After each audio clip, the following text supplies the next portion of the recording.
Good morning everyone. जय मसीह की। Praise the Lord. मैं आशा करता हूँ कि ये आराधना जो था इसने आपके हृदय को छुआ है और आपको जो है आत्मिक तरीके से तैयार कर दिया है आने वाले वचनों के लिए।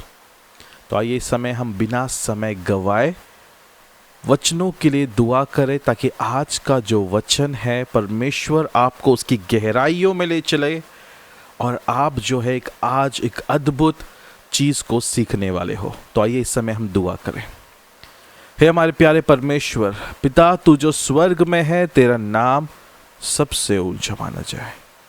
प्यारे खुदावन, आज के वचन को हम तेरे चरणों में लाते हैं प्रभु, तेरी आराधना से भरने के लिए धन्यवाद। आज का ये वचन प्रभु हर एक व्यक्ति इस वचनों की गहराई को समझ सके, हर एक व्यक्ति इस वचनों के गहराई में जाए प्रभु और इस वचन को अपनाए ताकि आज से उनका जीवन, उनकी प्रार्थना का तरीका हमेशा के लिए बदल जाए प्रभु। उनके जीवन के हर एक रुकावट बस कुछ प्रार्थनाओं की दूरी पर थमी हुई है परमेश्वर।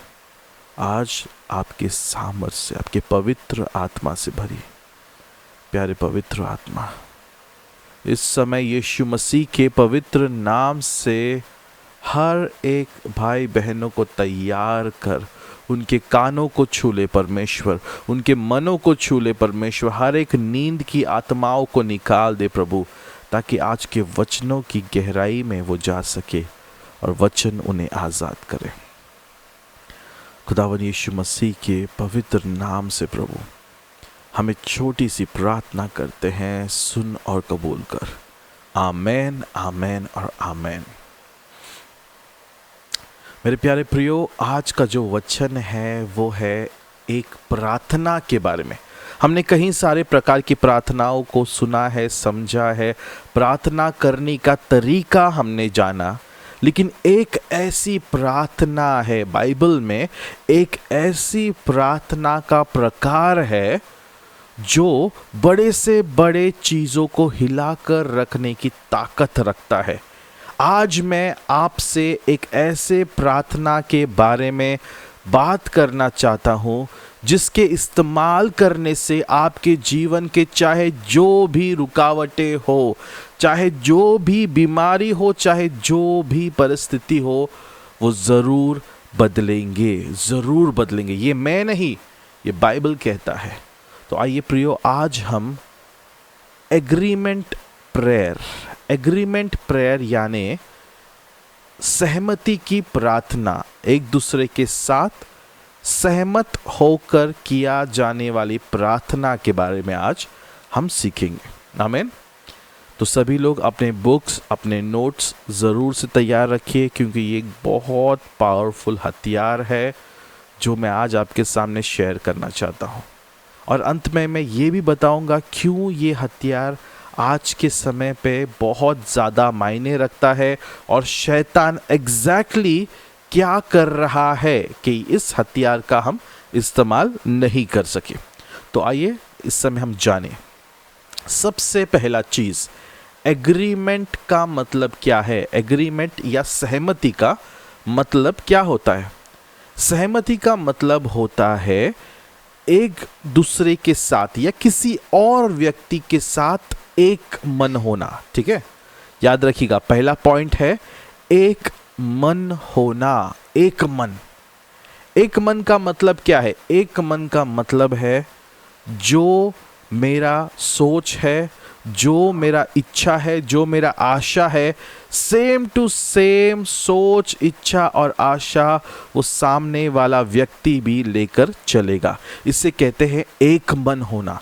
हमारे बीच में जब मैं किसी पॉइंट को, किसी मुद्दे को लेकर अगर मैं चल रहा हूं, तो जो मेरा पार्टनर है वो भी उसी मुद्दे पर वर्ड टू वर्ड जैसा मैं आशा, जैसा मैं विश्वास रखा हूं, उसी प्रकार वो विश्वास रखेगा। इससे कहते हैं सहमति। दूसरा पॉइंट, अनकंडीशनल एकता, बिना किसी शर्त के एक होना, इसे कहते हैं सहमति। कोई कंडीशन नहीं, तुम मुझे ये दो फिर मैं वैसा करूंगा, नहीं। सहमति मतलब मैंने कोई भी कंडीशन नहीं रखा है, लेकिन मुझ पे तुम पर पूरा भरोसा है, पूरा विश्वास है, और बिना किसी भी प्रकार के कंडीशन के मैं तुम्हारा साथ देने तैयार हूं। इसे कहते हैं सहमति।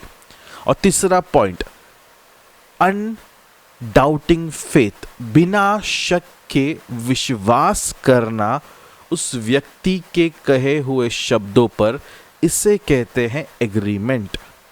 ध्यान से सुनिएगा, मैं 3 पॉइंट आपसे कहा। एक होना, दूसरा है अनकंडीशनल एकता, बिना किसी स्वार्थ के एकता, और तीसरा है बिना शक के उस व्यक्ति पर भरोसा करना। इसे कहते हैं एग्रीमेंट। मैंने जो तुमसे कहा, हम एक मन हो चुके हैं, एक चित्त हो चुके हैं, और बिना शक के हम भरोसा कर रहे हैं एक दूसरे पर। इसे कहते हैं अनकंडीशनल एग्रीमेंट, इसे कहते हैं एग्रीमेंट। अब इस पॉइंट को जानने के बाद ध्यान से सुनिएगा, मैं आपको एक बहुत बड़ा चीज बताना चाहता हूं। परमेश्वर ने जब दुनिया की रचना की, जब ब्रह्मांड बनाया, जब मनुष्य को बनाया, जब पेड़ पौधे को बनाया, जब रोशनी, सूरज, चांद बनाया, परमेश्वर खुद एग्रीमेंट में थे। कहाँ लिखा है पास्टर? परमेश्वर खुद एग्रीमेंट में थे। कहाँ लिखा है? जब आप उत्पत्ति की किताब 1 और 2 चैप्टर पढ़ोगे तो आप हर एक जगह पे एक चीज को पाओगे, परमेश्वर एग्रीमेंट में होते थे। परमेश्वर कहते थे लेट देयर बी लाइट, उजाला होने दो, और उजाला होता था। अब ध्यान से सुनिएगा, अगर हमने उत्पत्ति का पहला अध्याय 4वां वचन देखा तो वहां पे लिखा है कि पृथ्वी बेडोल, आकार विरहित और अंधकार से भरी हुई थी, और परमेश्वर की आत्मा इस बेडोल पृथ्वी पर मंडरा रही थी, उसके ऊपर चक्कर काट रही थी। यानी परमेश्वर पृथ्वी पे था? नहीं था। पृथ्वी पे कौन मंडरा रहा था? पृथ्वी पर पवित्र आत्मा मंडरा रहा था। खुदावन परमेश्वर, स्वर्गीय पिता जो था, अपने सिंहासन पर बैठकर उनकी इच्छा थी, उन्होंने कहा कि उजियाला होने दो, लेट देयर बी लाइट। याद रखना, लेट का मतलब होता है होने दो, उजियाला होने दो। और जैसे ही पिता ने कहा उजियाला होने दो, यीशु मसीह ने एग्री किया, पवित्र आत्मा ने कार्य किया, और जो अंधकार से भरी हुई पृथ्वी थी वहां उजियाला आ गया। चेक कर लीजिएगा, हम यहां पे देखते हैं जब पृथ्वी का निर्माण किया, जब मनुष्य का निर्माण किया, तब परमेश्वर जो पिता है, पुत्र है और पवित्र आत्मा, बहुत कंफ्यूजन होता है, पिता, पुत्र और पवित्र आत्मा, इन तीनों ने एक दूसरे के साथ सहमति बनाया। पिता ने कहा आओ हम मिलकर मनुष्य को अपने प्रतिरूप में बनाए, आओ हम मिलकर हम मनुष्य को बनाए हमारे जैसे। अब ये मर्जी किसकी थी? ये इच्छा किसकी थी? ये इच्छा थी स्वर्गीय पिता की। ध्यान से सुनेगा मेरे इस पॉइंट को, ये इच्छा थी स्वर्गीय पिता की, क्योंकि यीशु मसीह ने जीवन भर की प्रार्थनाओं में हमें एक चीज सिखाया कि पिता हमारी नहीं लेकिन तेरी इच्छा पूरा कर। याद रखना, स्वर्गीय पिता के पास एक प्लानिंग है, एक योजना है, एक इच्छा है आप सबके जीवन के लिए। लेकिन वो इच्छा कब पूरा होगा? जब हम पिता के हाथों में समर्पण करके, उस पे विश्वास के साथ, बिना किसी शर्त के पिता से कहे पिता तेरी इच्छा पूरा कर। याद है आपको जब यीशु मसीह का आखिरी रात था, जिस रात को वो बगीचे में पकड़वाए गए थे, उस रात वचन में लिखा है यीशु मसीह प्रार्थना कर रहे थे और उनका खून, उनका जो पसीना था वो खून बनकर टपक रहा था। और उस समय इतने टेंशन, इतने चिंता और इतने डर के परिस्थिति के बीच यीशु मसीह अपने दिल की इच्छा पिता के सामने रखते हैं। याद रखिएगा, बहुत लोगों ने इस चीज़ के बारे में निंदा कर रहे हैं। वो कहते हैं कि अगर यीशु मसीह भगवान था तो क्यों वो डर गया, क्यों उसने पिता के सामने कहा कि पिता अगर तेरी इच्छा हो तो ये प्याला मुझसे छीन ले, क्यों कहा? याद रखिएगा, इसका जवाब बहुत सरल और बहुत ही आसान है, क्योंकि वो मनुष्य रूप, मनुष्य शरीर धारण करके आया था। जो आज आपकी कमजोरियां हैं वो सेम टू सेम कमजोरियां यीशु मसीह में भी थी। जो आज आपके ताकत है वो सेम ताकत यीशु मसीह में भी था। जो डर आज आपको सताता है, वही डर, वही चिंता 2024 साल पहले आए हुए यीशु मसीह को भी सताता था।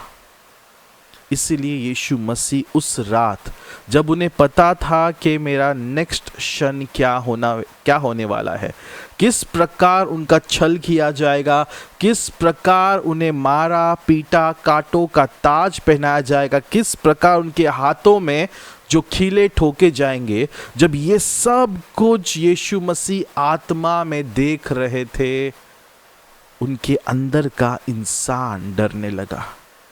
लेकिन याद रखना, यीशु मसीह ने प्रार्थना करने के बाद, पिता के सामने अपने दिल की इच्छा रखने के बाद, यीशु मसीह ने एक चीज कहा, और वो कहा कि मेरी नहीं लेकिन खुदावन तेरी इच्छा तू पूरा कर। और पिता ने क्या किया? क्या पिता ने यीशु मसीह को बचा लिया इन सभी चीजों से? बिल्कुल नहीं।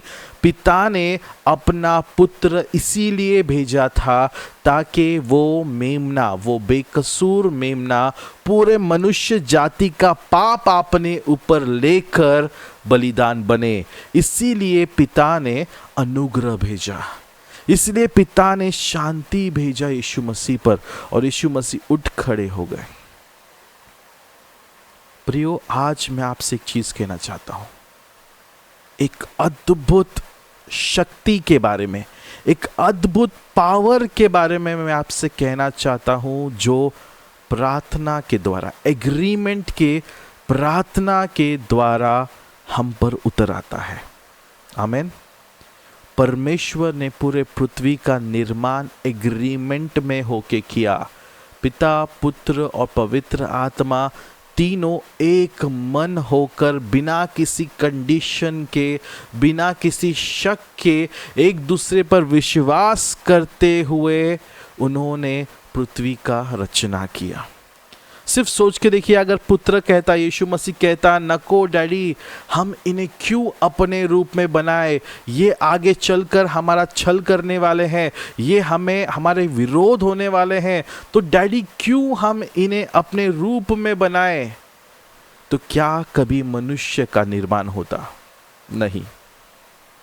आज मैं आपको वचनों से कुछ चीजें बताने वाला हूं। एक super natural power, super natural power का मतलब है अलौकिक ताकत कैसे आजाद होती है जब हम एग्रीमेंट प्रेयर करते हैं। और आज का वचन मैं जानता हूं आपके हृदय को बदल के रख देगा, आपके प्रार्थना के नजरिए को बदल देगा। प्रार्थना आज से आपके लिए कोई टाइम पास या मजाक नहीं बनेगा, लेकिन प्रार्थना जो है आज से आपके लिए एक जरूरत बनने वाला है। आमीन। तो आइए वचनों में जाते हैं। सबसे पहला मैं चाहता हूं कि हम सब निकाले मत्ती का 18 अध्याय 18 से 20 वचन, जरा सा पढ़िएगा। मत्ती का 18 अध्याय 18 से 20 वचन। अगर सूरज ऑनलाइन है तो पढ़िए, सूरज नहीं है, सूरज है ऑनलाइन? ओके, नहीं है लगता, तो जिसके पास निकला है कृपया वो पढ़ लीजिएगा। मत्ती का 18 अध्याय 18 से 20 वचन पढ़िए प्लीज। मैं तुमसे सच कहता हूँ, जो कुछ तुम पृथ्वी पर बांधोगे वह स्वर्ग में बांधेगा, और जो कुछ तुम पृथ्वी पर खोलोगे वह स्वर्ग में खुलेगा। फिर मैं तुमसे कहता हूँ, यदि तुम में से 2 जन पृथ्वी पर किसी बात के लिए जिसे वे मांगे एक मन के हो, तो वह मेरे पिता की ओर से स्वर्ग में है, उनके लिए हो जाएगी। आमेन, आमीन। आमेन, प्रेज लॉर्ड। प्रियो, आज का वचन को गौर फरमाइएगा। आज का वचन बेहद इंपॉर्टेंट है, ध्यान से सुनेगा। वचन में लिखा है, और प्रभु यीशु के शब्द हैं, वो कहते हैं, मैं तुमसे सच कहता हूं। एक बात यहां पे रुक जाते हैं। जब यीशु मसीह स्वर्ग का मालिक, एकलौता पुत्र, जिसके द्वारा सब कुछ निर्माण किया गया है, जब वो हमसे एक शब्द का इस्तेमाल कहता है, सच कहता हूं, इसका मतलब है वो 100% सही कह रहा है। It is 100% confirmed. दुनिया का सबसे बड़ा सत्य जब यीशु बात करते थे बाइबल में, तब हमेशा वो इस शब्द का इस्तेमाल करते थे, मैं तुमसे सच कहता हूं। Verily, assuredly I will tell you. इसका मतलब क्या है? प्रभु एक बहुत बड़े रहस्य को अपने शिष्यों के सामने खोल रहे थे। और वो रहस्य क्या है? सबसे पहला चीज, ध्यान से सुनेगा, यहां से वचन की गहराई शुरू होती है। सबसे पहला चीज, मैं तुमसे कहता हूं, जब 2 लोग, कितना लोगों के बारे में कहा है? फिर से दोहराइएगा, 2 लोग।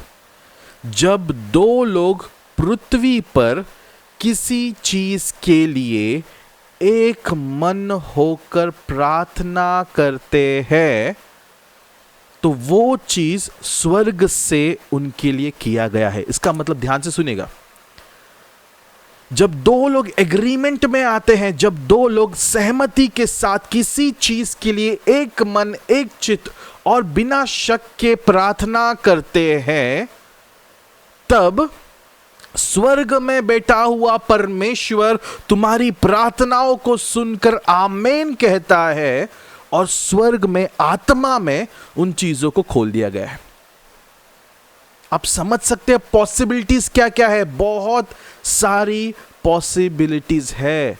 जो कुछ भी तुम पृथ्वी पर खोलोगे वो स्वर्ग में खोला जाएगा, और जो कुछ भी तुम पृथ्वी पर बांधोगे वो स्वर्ग से बांधा जाएगा।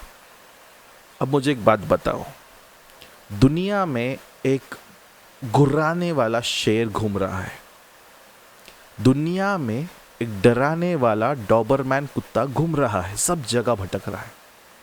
अब इस कुत्ते को, इस शेर को लगाम लगाने की ताकत किसके पास है? बोलो, हमारे पास है। जब हम 2 जन, सिर्फ 2 व्यक्ति जब सहमति में आकर प्रार्थना करेंगे, स्वर्ग से दूतों को भेज दिया जाएगा, स्वर्ग से जंजीरों को भेज दिया जाएगा और शैतानों को बांध दिया जाएगा। दूसरी पॉइंट, अगर आप किसी चीज के लिए प्रार्थना कर रहे हो लेकिन दरवाजे शैतानों ने बंद करके रखा है, भाई साहब, तुम आज बुलडोजर लेकर उस बिल्डिंग को, उस दरवाजे को तोड़कर गिराने वाले हो। तुम प्रार्थना करोगे एक मन, एक चित्त होकर, 2 लोग, और परमेश्वर उस दरवाजे को उखाड़ कर फेंक देगा और तुम्हारे सामने खुला रास्ता रखने वाला है। देखिए, मैंने आपसे पहले से ही सिखाया है, आशीष आने के लिए हमें आत्मा में सहमति होना जरूरी है, बहुत इंपॉर्टेंट है। जो भी हमारे जीवन में होता है वो एक आत्मा तय करती है, मैंने आपको सिखाया था। तो जब भी हम पिता से मांगते हैं आत्मा में, हमारे लिए दरवाजे खुल जाते हैं, और वही आत्मिक दुनिया का कार्य शारीरिक दुनिया में दिखने लगता है। ठीक है, ध्यान से सुनिएगा। जब 2 लोग एग्रीमेंट में आएंगे, सिर्फ 2 लोग, यहां पे 200, 120, 600 लोगों की बात नहीं की जा रही है। परमेश्वर केवल 2 व्यक्ति चाहता है जो बिना किसी कंडीशन के, बिना शक के और बिना एक दूसरे पे किसी प्रकार का जलन रखे हुए प्रार्थना में एक मन हो, एक चित्त हो जाए, तब चमत्कार होगा। चमत्कार, मैं शब्दों का इस्तेमाल कर रहा हूं, चमत्कार होगा। तुम्हारी दुनिया बदल जाएगी, तुम्हारा कल बदल जाएगा। कल तुम्हारा अगर मुसीबतों से भरा है तो आज तुम प्रार्थना करोगे एक मन होकर और तुम्हारा आने वाला कल बदल दिया जाएगा। यदि कोई कहता है कि तुम पर मृत्यु आने वाली है और तुम मरने वाले हो, याद रखना प्रियो, आज भी तुम्हारे पास टाइम है कि तुम उस शब्दों को बदल सकते हो यदि तुम एग्रीमेंट में प्रार्थना करो। एक मन एक चित्त होकर जब तुम प्रार्थना करोगे, प्रभु कार्य करेगा। ये मैं नहीं कह रहा हूं, बाइबल का वचन कहता है। और दूसरा पॉइंट हम देखते हैं 20 अध्याय में, जहां 2 या 3 मेरे नाम से इकट्ठा है। इकट्ठा का मतलब आप समझते हैं क्या होता है? इकट्ठा का मतलब सिर्फ खड़े होना नहीं होता। इकट्ठा का मतलब एक मन के साथ एक जगह पर आना होता है। जहां 2 या 3 इकट्ठा हो, उनके बीच में मैं हूं। अब यहाँ पे मैं बहुत इस 2 वचन को याद रखिएगा, आज इसके ऊपर हम चर्चा करने वाले हैं और मैं 3 आपको पावरफुल चीज़ें बताने वाला हूँ जो इसके द्वारा किया जा सकता है।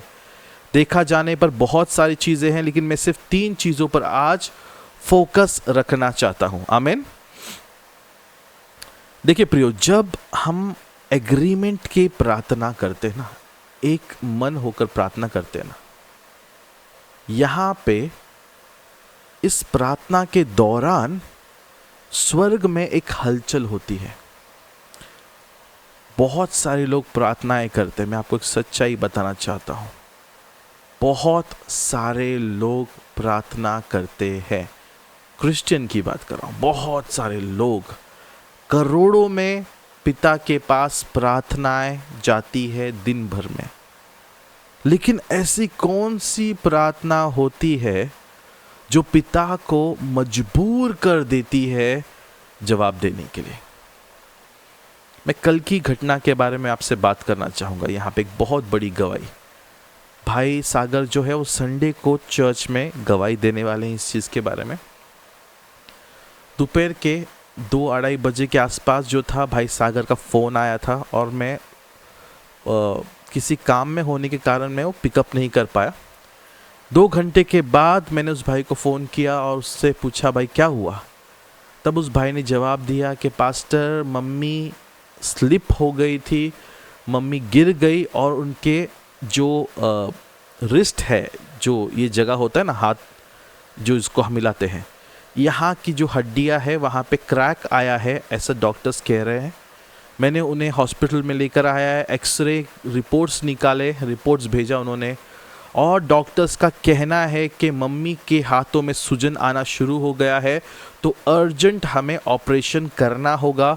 और जिस हॉस्पिटल में वो लेकर गए थे वो एक सस्ता हॉस्पिटल था, मतलब ठीक ठाक ही, ये बहुत महंगे हॉस्पिटल नहीं था, प्राइवेट हॉस्पिटल ही है, सेमी गवर्नमेंट, और सस्ता है, अच्छा है।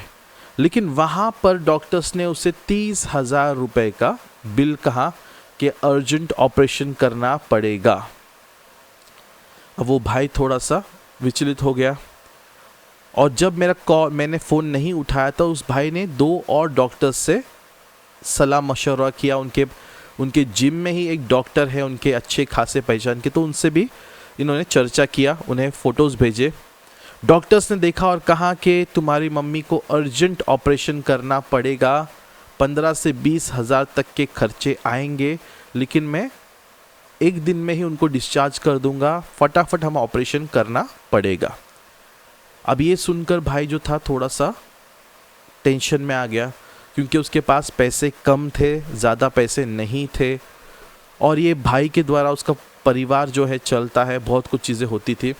तो ये भाई थोड़ा सा टेंशन में आ गया। इसने जब मेरा बात हुआ तो उसने कहा कि पास्टर क्या किया जाए, पास्टर मम्मी का अर्जेंट समझ में नहीं आ रहा है। दिल की गहराई में एक बात था कि प्रभु तू तो चंगाई देगा, लेकिन दूसरा मन में शक ये आ रहा था कि जो एक्सरे था उसमें डॉक्टर ने कहा हड्डी टूटा हुआ है। अभी हम कोई एक्सपर्ट्स नहीं है, हम कोई डॉक्टर्स नहीं है जो हमें पता चले कितना हद तक टूटा है, क्या टूटा है। हमने डॉक्टर्स के कहे हुए बातों पे विश्वास किया।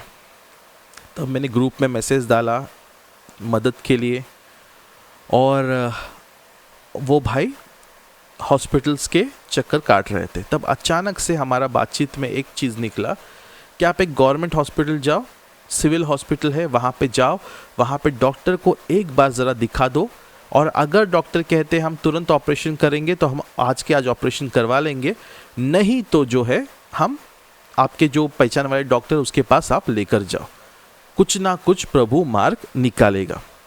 अब ये सब बात हो गया और हम तैयारी में बैठे, जो होगा देखा जाएगा। भाई का कोई फ़ोन नहीं आया। 1-1.5 घंटे बाद उस भाई का फ़ोन आता है, और इस 1-1.5 घंटे में मैं वचन बना रहा था, मैं प्रार्थना कर रहा था। मुझे चिंता लगी हुई थी कि उस सिस्टर का क्या हुआ है, ऑपरेशन हुआ क्या, डॉक्टर ने क्या कहा, और मैं बेचैन बैठा था। मैं प्रार्थना कर रहा हूँ, परमेश्वर तू मार्ग बनाएगा, प्रभु तू ज़रूर मार्ग बनाएगा। और मेरा पूरा भरोसा विश्वास यीशु पर था। भाई सागर ने भी फ़ोन रखने से पहले एक चीज़ कहा कि पास्टर प्रार्थना करो कि ऑपरेशन ना हो। ठीक है, ध्यान से सुनिएगा शब्द को। उनका शब्द था, पास्टर प्रार्थना करो कि ऑपरेशन करने की ज़रूरत ना पड़े। हमने रिपोर्ट देखा, 2 डॉक्टर्स ने कहा फ्रैक्चर है, ऑपरेशन करना पड़ेगा। हमने प्रार्थना कर रहे हैं, प्रभु के हाथों में सौंप रहे हैं, वो हॉस्पिटल के चक्कर काट रहा है। 1.5 घंटे बाद उसका फ़ोन आता है और वो रोते हुए कहता है कि पास्टर सच में हमारा यीशु बहुत महान है। मैंने बोला भाई क्या हुआ? प्रभु महान है, लेकिन हुआ क्या, मुझे बताओ। तब उस व्यक्ति ने कहा कि पास्टर जैसे ही मैंने डॉक्टर को दिखाया, सिविल हॉस्पिटल के डॉक्टर ने रिपोर्ट चेक किया और कहा फ्रैक्चर तो है, लेकिन वो सिर्फ एक हेयर लाइन फ्रैक्चर है, एक बाल के इतना पतला क्रैक गया है, टूटा नहीं है। और ये क्रैक को हम बिना ऑपरेशन के 7 दिनों में पट्टियाँ बांधकर ठीक कर सकते हैं। इसे सिर्फ पट्टियों के द्वारा, प्लास्टर्स के द्वारा हम ठीक कर सकते हैं। बस इस चीज़ का ध्यान दो कि ये आने वाले 10-15 दिन तक मम्मी कोई भी वजनदार चीज़ उस हाथ से न उठाए। देखो प्रियो, कितना बड़ा चेंज। जो विश्वास उस भाई का था, उस विश्वास के अनुसार ही प्रभु ने परिस्थितियों को बदला। ये हमारा परमेश्वर है, ये है एग्रीमेंट प्रेयर की ताकत। उसने कहा कि पास्टर बिना ऑपरेशन के ठीक हो, प्रार्थना करो। मैंने विश्वास किया। मैं नहीं जानता था क्या होगा क्या नहीं, मेरे पास कोई भी दिमाग में कोई आइडियाज़ नहीं थे, लेकिन मेरे पास एक ही आइडिया था कि जो भी होगा मेरा खुदावन मार्ग बनाएगा, चाहे वो ऑपरेशन के द्वारा हो या फिर चंगाई के द्वारा हो, मेरा प्रभु मार्ग बनाएगा। और उस परमेश्वर ने वही कर दिखाया। बिना 1 रुपए के खर्चे के, 1 रुपया भी उसके उस भाई के जेब से नहीं गया, और परमेश्वर ने उसके माँ को पूरी तरह से ऑपरेशन के बगैर चंगाई दिया। आप समझ सकते हो, ये हाथ की हथेली जो रिस्ट होता है, यहाँ पे अगर ऑपरेशन करके कोई भी प्रकार की चीज़ें डाली जाए तो इंसान का ये हाथ लगभग काम के बाहर निकल जाता है। वो वज़न नहीं उठा पाएगा, कुछ भी ढंग से काम नहीं कर पाएगा। लेकिन प्रभु को पता है क्या करना सही है, और वो सही समय का परमेश्वर है। प्रियो, बाइबल में आज हम सीखने वाले हैं, जब हम सहमति में आते हैं, एग्रीमेंट में प्रेयर करते हैं, तब क्या होने लगता है। सबसे पहले हम निकालेंगे प्रेरितों के काम, उसका 1 अध्याय 12 से लेकर 14 वचन। प्रेरितों के काम, उसका 1 अध्याय 12 से 14 वचन पढ़िएगा प्लीज। तब वे जैतून नाम के पहाड़ से, जो यरूशलेम से निकट 1 सप्ताह के दिन की दूरी पर है, यरूशलेम को लौटे। और जब वहां पहुंचे तो वे सब अटारी पर गए, जहां पतरस और यूहन्ना और याकूब और आंद्रियास और फिलिप्पुस और थोमा और बरतुल्माई और मत्तई हल्फाई का पुत्र याकूब और शमौन जलोतेस और याकूब का पुत्र यहूदा रहते थे। ये सब कई स्त्रियों और यीशु की माता मरियम और उसके भाई के साथ एक चित होकर प्रार्थना में लगे रहे। कितने लोग का वर्णन किया है वहां पर रोहित? हाँ, एक रुको मैं पढ़ता हूँ। उसके नेक्स्ट पैसेज में दिया होगा आपको कितने लोग थे वहां पे। 120 व्यक्ति। यस, 120 व्यक्ति। ठीक है प्रियो, ध्यान से देखिएगा इस बात को। जब यीशु मसीह स्वर्ग में प्रवेश कर गए, अपने शिष्यों के सामने, उनकी नजरों के सामने जब यीशु मसीह आसमान में उठा लिए गए, उसके बाद यीशु मसीह ने उनसे कहा जाते वक्त कि तुम यरूशलेम में ही रहना और प्रार्थना करो, तुम पे पवित्र आत्मा बरसाई जाएगी, मददगार को भेजा जाएगा। लेकिन ध्यान से सुनिएगा इस पॉइंट को, मददगार कौन से दिन कौन से टाइम पर आएगा उन्हें नहीं पता था। अब शिष्यों के पास दो ऑप्शन था। पहला ऑप्शन, यीशु के बात को सच मानकर यरूशलेम में रुककर प्रार्थना करे, या दूसरा ऑप्शन, अपनी जान बचाने के लिए भागे। पता है क्यों? उस टाइम पर जितने भी यीशु मसीह के शिष्य थे, जो क्रिस्त का प्रचार कर रहे थे, उन्हें पकड़ने का जो रूल निकाला गया था, कानून निकाला गया था, उन्हें पकड़ना जरूरी था। हेरोद वहां पर उन्हें पकड़ने के लिए अपने लोगों को भेज चुका था। अब इन्हें जो था छुपकर आराधना करना था। तो अब इन्होंने यरूशलेम में वापस आकर एक बंद कमरे में, एक बंद रूम में, अपर रूम, ऊपरी रूम में वो जाकर, कितने लोग थे? बाइबल में लिखा है 120 लोग प्रार्थना आराधना शुरू कर चुके थे। क्या कर चुके थे? प्रार्थना और आराधना। कितने लोग? 120 लोग एग्रीमेंट में आकर प्रार्थना करने लगे। और उसके आगे वचन अध्याय दूसरा, जब हम दूसरा अध्याय पढ़ते हैं तो हमें पता चलता है कि पवित्र आत्मा 50वें दिन यानी पेंटिकॉस्ट के दिन में पवित्र आत्मा किस प्रकार इन 120 लोगों पर आकर उतरा, आदम का, और वो सब बदल गए। मैं आपको एक वीडियो दिखाना चाहता हूं, फिर आगे इस वीडियो पे, इस वचन पर हम बात करेंगे। इस वीडियो को जरा सा देखिएगा।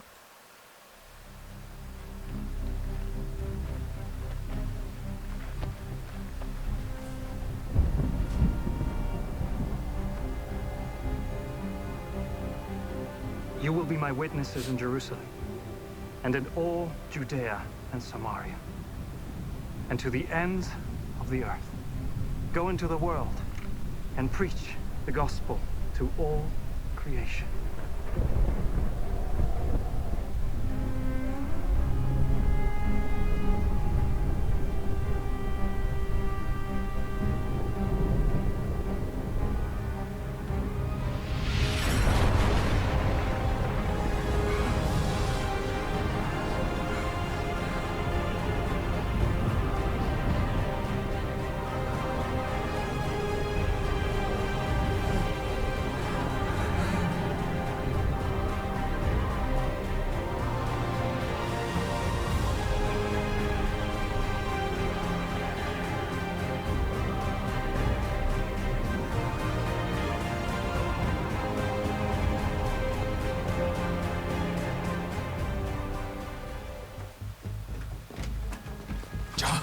Wake up, all of you.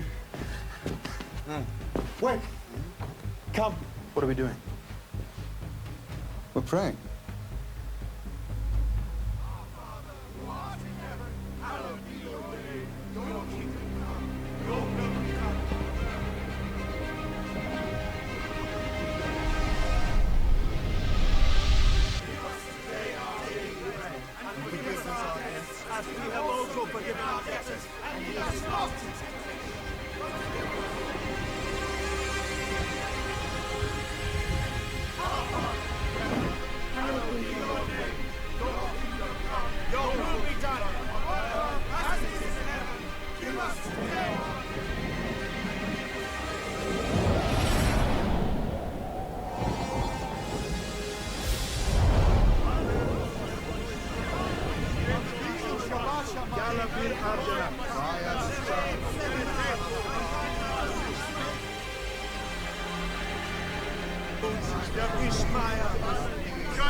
Now we can leave this place. Now spread his word. Master!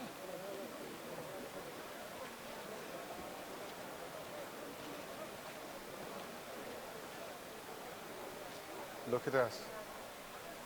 We have no money. No silver, no gold. इस सीन को ज़रा गौर से देखिएगा, आगे के पॉइंट में ये सीन काम आने वाला है।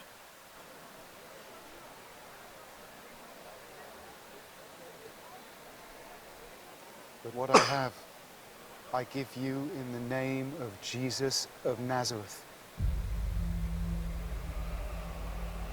Rise up and walk.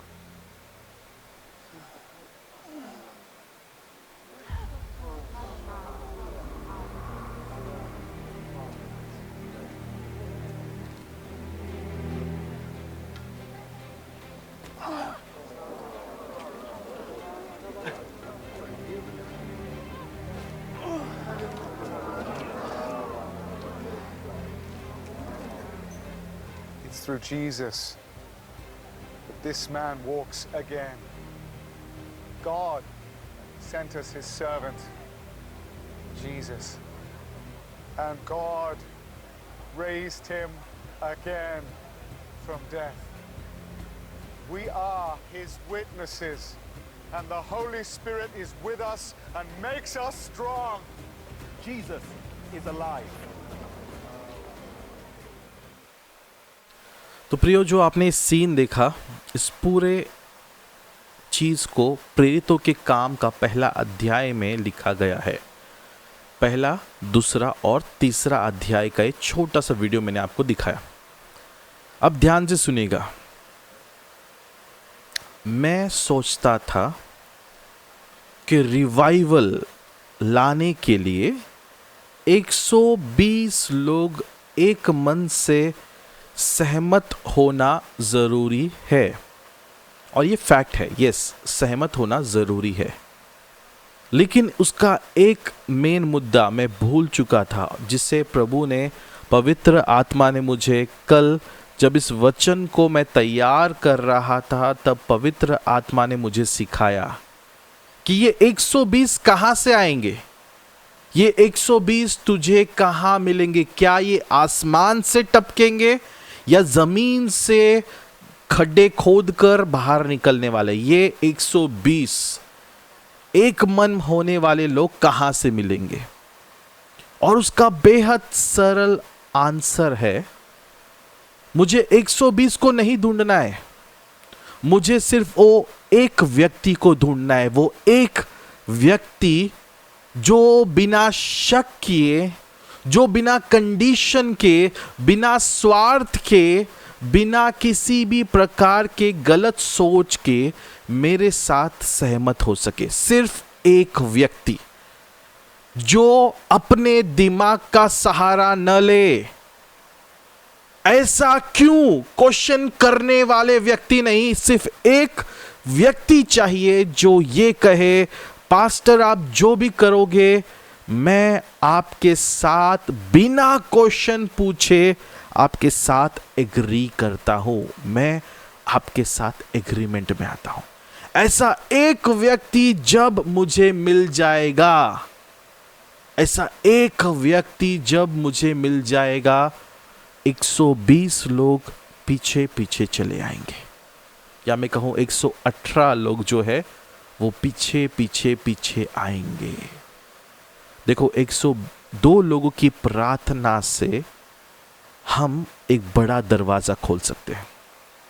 अब इस वचन पर अगर आपने ध्यान दिया प्रभु एक व्यक्ति को चुनता है लीड करने, रिवाइवल आने के लिए एक व्यक्ति को परमेश्वर चुनता है कि वो लीड करे, जिससे प्रभु बातें करता है, जिसके दिल में परमेश्वर अपनी इच्छा प्रकट करता है, मार्गदर्शित करता है, चलने का तरीका दिखाता है। यीशु मसीह जाने के बाद वो व्यक्ति कौन था? वो था पेत्र। पेत्र से यीशु मसीह ने कहा, जाओ तुम यरूशलेम में इंतजार करो। और पेत्र ने यीशु के शब्दों का पालन किया। अब पेत्र यीशु मसीह को क्रूस पर चढ़ाने से पहला कौन था? यीशु मसीह को क्रूस पर चढ़ाने से पहले पेत्र धोखेबाज था, जिसने यीशु मसीह को 3 बार सबके सामने नकारा था। एक धोखेबाज व्यक्ति, जब उसके अंदर परिवर्तन शुरू हुआ, उसके अंदर पश्चातापी मन आया, प्रभु ने उस पश्चातापी मन को देखा और पेत्र का इस्तेमाल करना शुरू किया। जो व्यक्ति यीशु मसीह को क्रूस पर टांगने से पहले यीशु मसीह को मजाक में लेता था, जब उसने देखा कि यीशु जिंदा हुआ, कब्र खाली है। आपको पता है, जब मार्था, मरिया, इन्होंने जब खाली कब्र को देखा, वे दौड़ते हुए शिष्यों के पास आए और शिष्यों से कहा, यीशु का कब्र खाली है। और जब इस बात को सुना, 2 लोग भागे। पहला था पेत्र, दूसरा था यूहान। ये दोनों उस कब्र की ओर भागे और पेत्र ने जैसे ही देखा कि कब्र खाली है, कब्र के अंदर गया। यीशु के जिस कपड़े में यीशु को लपेटा था, उस कपड़ों को जब उसने खाली देखा, वो समझ गया उसके जीवन में अद्भुत समय आ गया है। और उससे पहले पेत्र ने पश्चाताप कर लिया था, क्योंकि जब यीशु मसीह को टांगा गया, जब यीशु मसीह की मृत्यु हो चुकी थी, पेत्र ने जो था वो क्षमा मांग लिया था, पश्चाताप करने लग गया था। इसीलिए खुदावन ने पेत्र पे अपना कलीसिया बांधने का निर्णय किया, चुनाव किया। अब पेत्र को प्रभु ने क्या किया? लीडर बनाया। अब लीडर के साथ सहमति करने के लिए कोई तो चाहिए था, और वो कोई तो कोई और नहीं, यीशु का प्रिय शिष्य यूहान था। अब पेत्र, यूहान जो था, ये बाकी शिष्यों को जमा करके प्रार्थना करने लगे। अब ध्यान से सुनेगा मेरी बात को। बाकी के शिष्यों ने भी एग्री किया, बाकी के शिष्यों ने भी सहमति दिया, अनकंडीशनल। उनमें से एक ने भी ये नहीं कहा, अरे मैं आज थक गया हूं, जान दे कल से मैं प्रार्थना को आता हूं, जान दे मैं कल प्रार्थना करूंगा।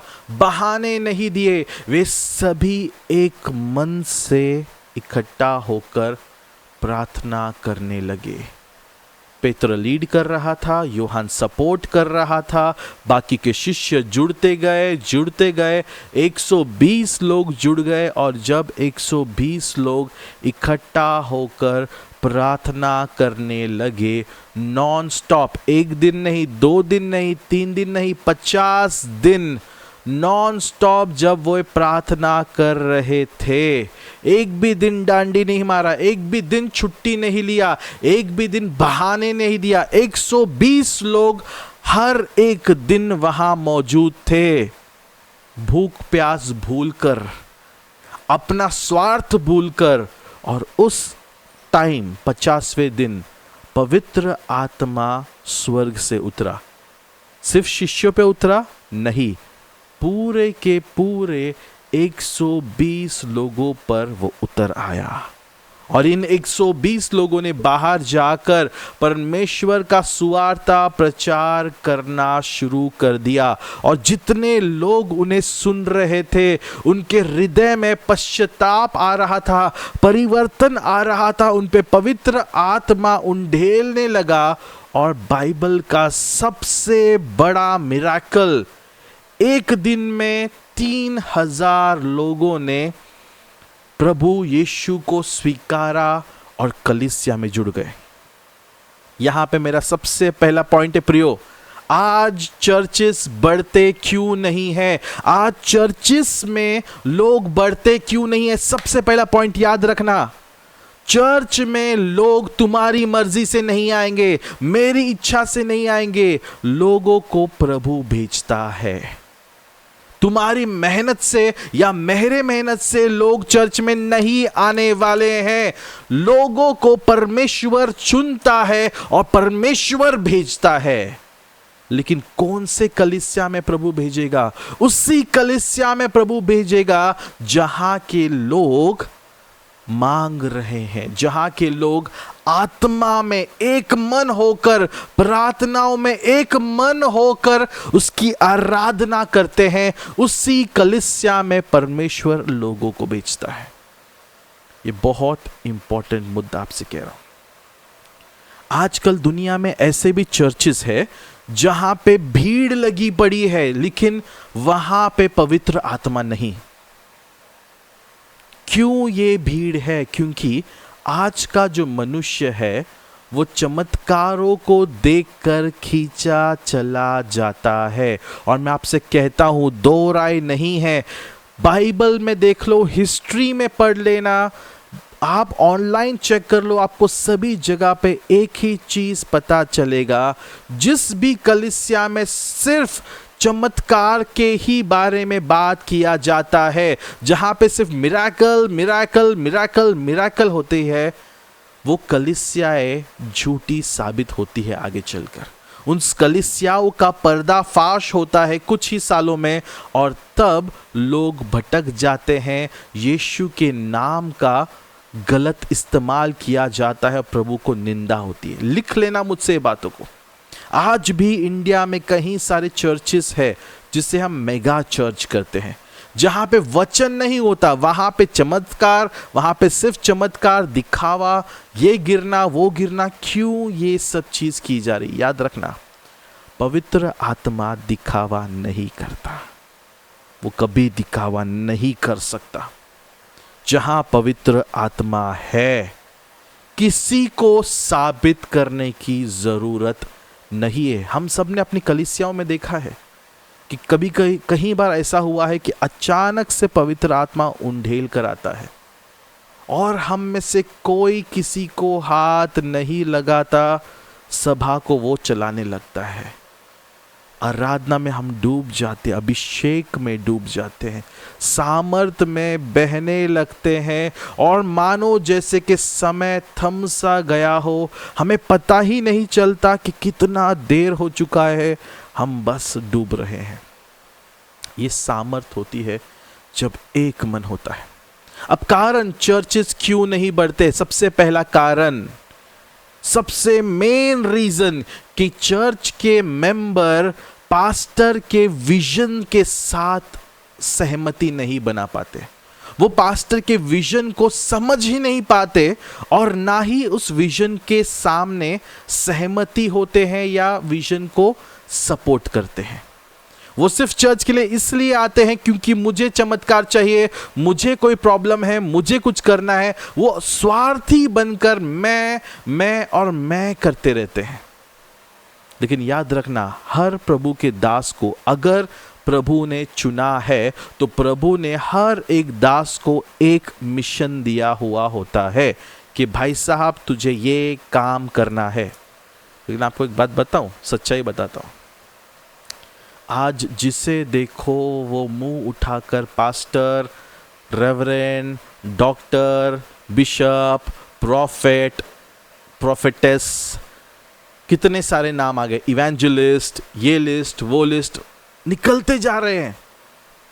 17 साल के बच्चे जिसको ढंग से पवित्र आत्मा क्या होता है समझ नहीं, वो बाइबल उठाकर खड़े होकर वचन का प्रचार कर रहे हैं, वीडियोस बना रहे हैं।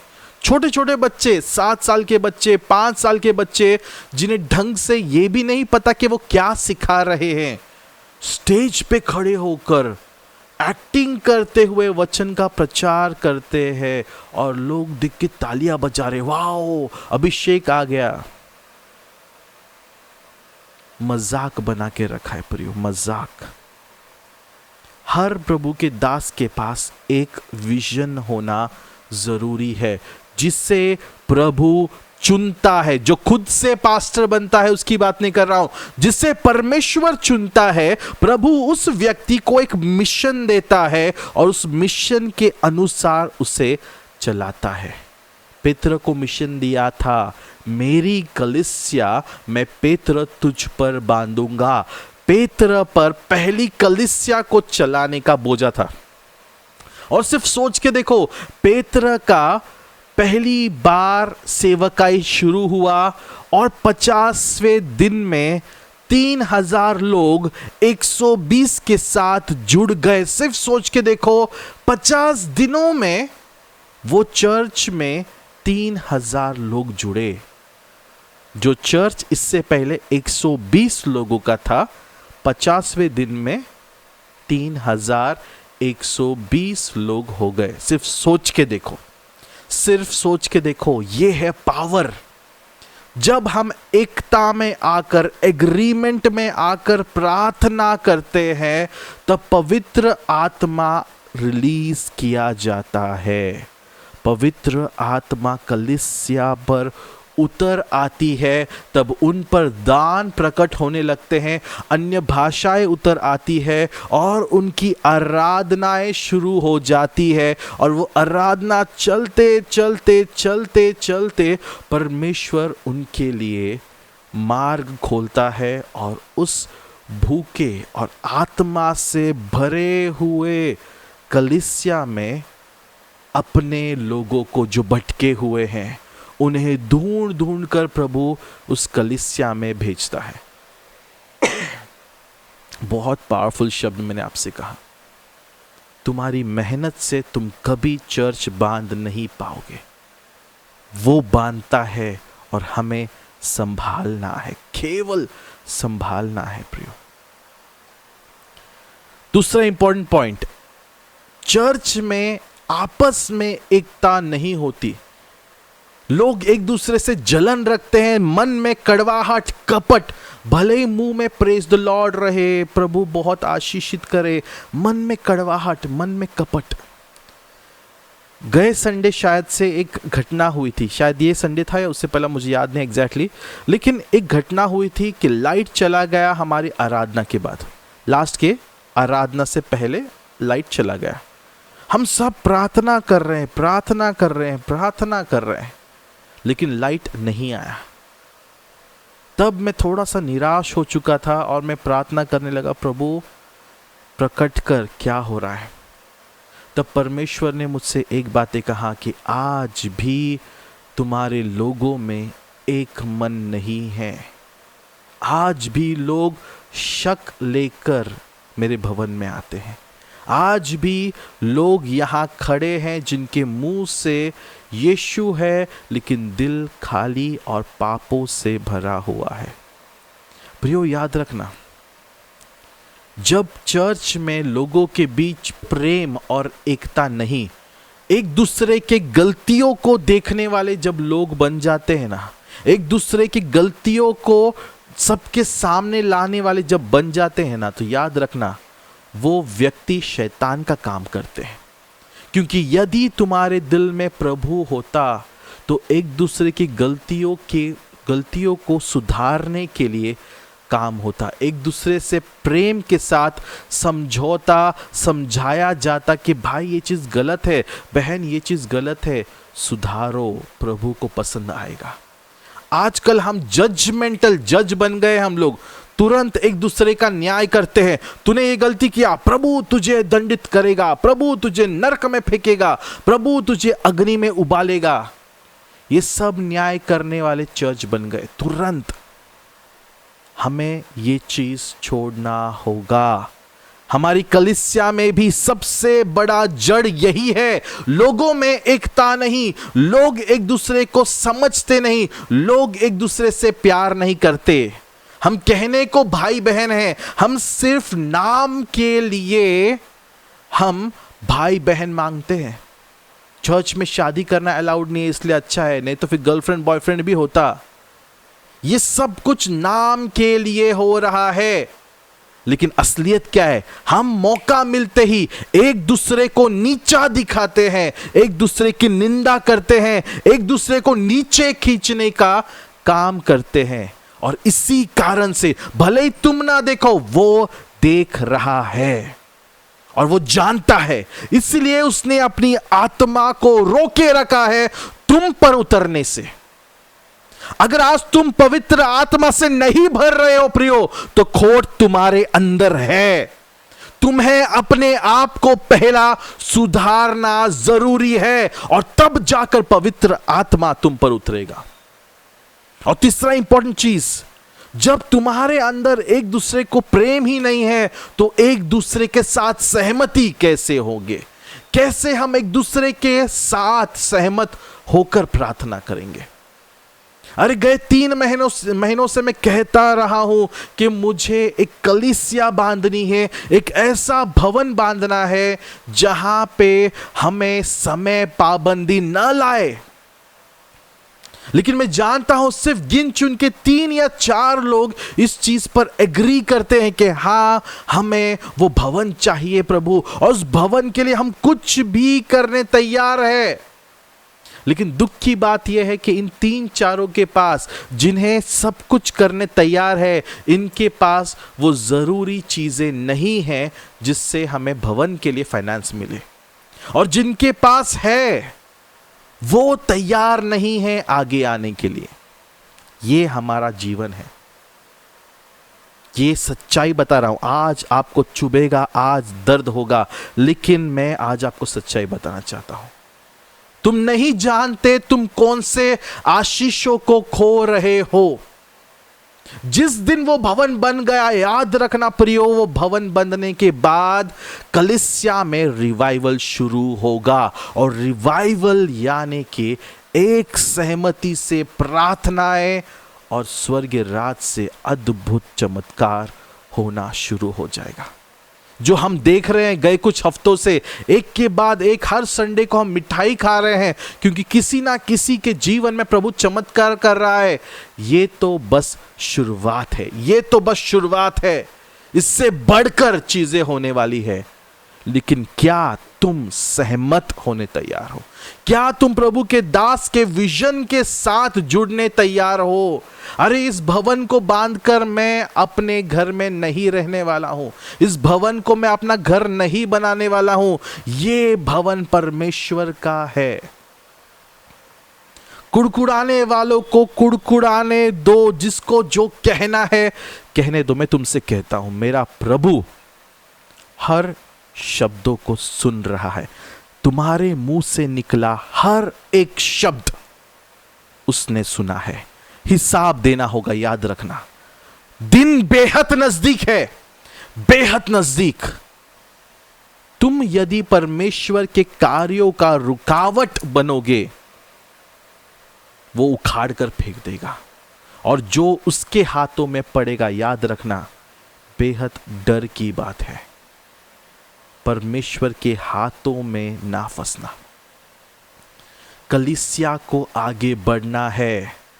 मैं जिंदगी भर नासिक में नहीं रहना चाहता हूं। मुझे मेरा मिशन खत्म करके यहां से आजाद होना है, ताकि मैं परमेश्वर को नजर से नजर मिला के कहूं, प्रभु जो काम तूने मुझे दिया मैंने पूरा किया। लेकिन यह अकेले व्यक्ति से होगा नहीं। परमेश्वर का विजन है, प्रभु का दर्शन है कि नासिक में बेदारी आए।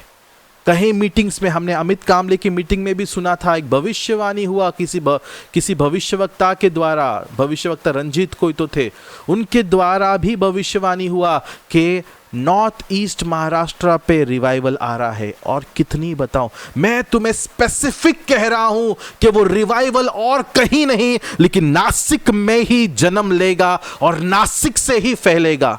कितनी बार ये बता चुका हूं, लेकिन हम अपने ईगो को छोड़कर, अपने पापों को मिटाकर आगे बढ़ने तैयार नहीं। हम अटके पड़े हैं और इसी कारण कलीसिया नहीं बढ़ता। कलीसिया नहीं बढ़ने का कारण हम खुद है प्रियो, हम खुद है। क्योंकि हम सहमति की प्रार्थनाएं नहीं करते, हम एक दूसरे के विजन के साथ सहमत नहीं होते हैं। अरे पास्टर चिल्लाएगा, चिल्लाने दो, डांटेगा, डांटने दो, सब चीजों को हल्के में लो। मैं कुछ भी कर रहा हूं वो तुम्हारे लिए नहीं कर रहा हूं, मैं कहता हूं मैं जो भी कर रहा हूं उसके लिए कर रहा हूं। हर एक आत्मा मेरे लिए इंपॉर्टेंट है, क्योंकि जिस दिन 3 कंडीशन पूरा हो जाएगा, पहला खुद का भवन, दूसरा 120 लोग जब मेरे साथ सहमति में आ जाएंगे, जो ना दिन देखेंगे ना ही रात ना ही कुछ, और परमेश्वर के सामने पूरे दिल के साथ आराधना में खड़े हो जाएंगे। तीसरा चीज, कलीसिया में रिवाइवल आएगा और प्रभु तुम्हारा इस्तेमाल करेगा। प्रियो, तुम्हारे द्वारा नासिक खिलाया जाना तय है, तुम्हारे द्वारा होना बाकी है, लेकिन क्या तुम तैयार हो? मेरा क्वेश्चन ये है, और ये क्वेश्चन मैं आपको नजर से नजर मिलाकर आपके दिल की गहराइयों में पूछना चाहता हूं। क्या तुम तैयार हो समर्पण के लिए? क्या तुम तैयार हो एक मन होने के लिए? सब कुछ भूल जाओ, क्या हुआ क्या नहीं सब कुछ भूल जाओ, प्रभु के इच्छा के साथ एक मन हो जाओ। दूसरा पावर, जब एक व्यक्ति दूसरे व्यक्ति के साथ समर्पण करता है, एक मन होता है, चंगाई आती है। हम निकालेंगे प्रेरितों के काम उसका 3 अध्याय 1 से 9 वचन। जल्दी पढ़िएगा, प्रेरितों के काम उसका 3 अध्याय 1 से 9 वचन। Hello, praise the Lord. आवाज आ रहा है पास्टर? यस पढ़ो। पतरस और यूहन्ना तीसरे पहर प्रार्थना के समय मंदिर में जा रहे थे, और लोग एक जन्म के लंगड़े को ला रहे थे, जिसको वे प्रतिदिन मंदिर के उस द्वार पर, जो सुंदर कहलाता है, बैठा देते थे कि वह मंदिर में जाने वालों से भीख मांगे। जब उसने पतरस और यूहन्ना को मंदिर में जाते देखा तो उनसे भीख मांगी। पतरस ने यूहन्ना के साथ उसकी ओर ध्यान से देखकर कहा, हमारी ओर देख। सो उनसे कुछ पाने की आशा रखते हुए उनकी ओर ताकने लगा। तब पतरस ने कहा, चांदी और सोना तो मेरे पास नहीं है, परंतु जो मेरे पास है वह तुझे देता हूँ। यीशु मसीह नासरी के नाम से चल। और उसने उसका दाहिना हाथ पकड़कर उसे उठाया, और तुरंत उसके पांव और टखनों में बल आ गया, और उछलकर खड़ा हो गया, और चलने फिरने लगा, और चलता और कूदता और परमेश्वर की स्तुति करता हुआ उनके साथ मंदिर में गया। सब लोगों ने उसे चलते फिरते और परमेश्वर की स्तुति करते देखकर उसे पहचान लिया। आमीन। प्रिय, इस वचन में हम देखते हैं, पहला वचन अगर हम ध्यान से देखें तो वचन में लिखा है पेत्र और यूहान, सिर्फ 2 लोग, परमेश्वर के 2 शिष्य, पेत्र लीडर, यूहान जिस पे परमेश्वर ने पूरा भरोसा किया। 2 जन एक मन होकर। आपको पता है यीशु मसीह ने यूहान को अपने जीवन का सबसे बड़ा आशीष दिया था, और वो आशीष क्या था? यीशु मसीह की मम्मी मैरी। जब यीशु मसीह क्रूस पर थे, यीशु मसीह ने यूहान को बुलाया और कहा कि ये तेरी माँ है और आज से तू उसका बेटा। और वचन में लिखा है कि यूहान ने मैरी को, यीशु मसीह की मम्मी को अपनी माँ बनाकर उसके साथ अपने घर पर लेकर गया। सोचो, इनडायरेक्टली यूहान यीशु का क्या बना? सगा भाई, इनडायरेक्टली। क्यों? क्योंकि यूहान यीशु से प्यार करता था और यीशु यूहान से प्रेम करता था। जब आप यूहान की किताब पढ़ोगे ना, तब आपको पता चलेगा यूहान का जहां भी वर्णन आया है वहां पर शब्द का इस्तेमाल किया है कि जिस शिष्य से यीशु प्रेम करता था। ओ, रोंगटे खड़े हो रहे बात करते हुए भी। यूहान से प्रभु प्रेम करता था। पता है क्यों? यूहान सभी शिष्यों में सबसे छोटा और सबसे मासूम था। उसके दिल में सच्चाई थी और वो यीशु के छाती पर अपना सर रख कर सोया करता था। सोचो कितना ज्यादा यूहान और यीशु के बीच प्रेम था, कितना ज्यादा। अब ये दो व्यक्ति, प्रभु के दो करीबी खास व्यक्ति, एक दोस्त था, पेत्र यीशु का दोस्त था और यूहान से यीशु प्रेम करता था। अब ये दोनों लोग जब मंदिर में जाते हैं, यरूशलेम के मंदिर में, पता है आपको एक चीज, इन सबको ढूंढ रहे थे, इन सबको अरेस्ट करने का वारंट निकाल दिया गया था। लेकिन ये छुपकर घर में नहीं बैठे थे, ये चुपचाप नहीं बैठे थे। उनकी अंदर का पवित्र आत्मा उन्हें प्रेरित कर रहा था प्रभु के नाम का प्रचार करने को। दोनों सहमत होकर एक साथ निकले। कहां पे? मौत के दरवाजे के पास, यरूशलेम के मंदिर में, क्योंकि वहां पे सैनिक खड़े रहते हैं। मंदिर के पास आए और इन दोनों ने एक लंगड़े आदमी को, जो जन्म से लंगड़ा है, मां के गर्भ से लंगड़ा है। अब यहां पे एक बहुत बड़ा रेवलेशन आपको देता हूं। जो लंगड़ा व्यक्ति था, इसने जब लोगों की ओर अपने नजर को लगाया, लोगों ने उससे भिखारी बनाया, उससे भीख मांगने को लगा दिया। देखना वचन में क्या लिखा है, लोग इस व्यक्ति को उठाकर लाते थे, मंदिर की सीढ़ियों पर बिठाते थे। क्यों? ताकि वो भीख मांग सके। प्रियो, एक बहुत बड़ा रेवलेशन, यदि तुम्हारा ध्यान लोगों की ओर है, यदि तुम लोगों पर भरोसा कर रहे हो, तुम भिखारी बनने वाले हो। तुम्हारा सब कुछ छीन कर तुम्हें बर्बाद कर दिया जाएगा। लेकिन यदि तुम अपना ध्यान यीशु मसीह पर लगाते हो, तो तुम्हारी बीमारियों को निकाल कर तुम्हें आबाद किया जाएगा, आशीषित किया जाएगा। पेत्र यूहान आते हैं और ये लंगड़ा व्यक्ति, जो वो हमेशा से करता है, भीख मांगना पैसों के लिए, उसी प्रकार ये व्यक्ति पेत्र यूहान को देखकर कहते हैं, भाई भगवान के नाम पे कुछ दे दे। अब पेत्र यूहान उसके नजर से नजर मिलाते और उससे कहते हैं, मेरे पास ना ही सोना है ना ही चांदी। चौथे वचन में लिखा है, पेत्र उस व्यक्ति से कहता है, हमारी ओर देख। पेत्र ने यह शब्द नहीं कहा, मेरी ओर देख। चौथा वचन में लिखा है कि पेत्र उस लंगड़े व्यक्ति से कहता है, हमारी ओर देख। इसका मतलब क्या है?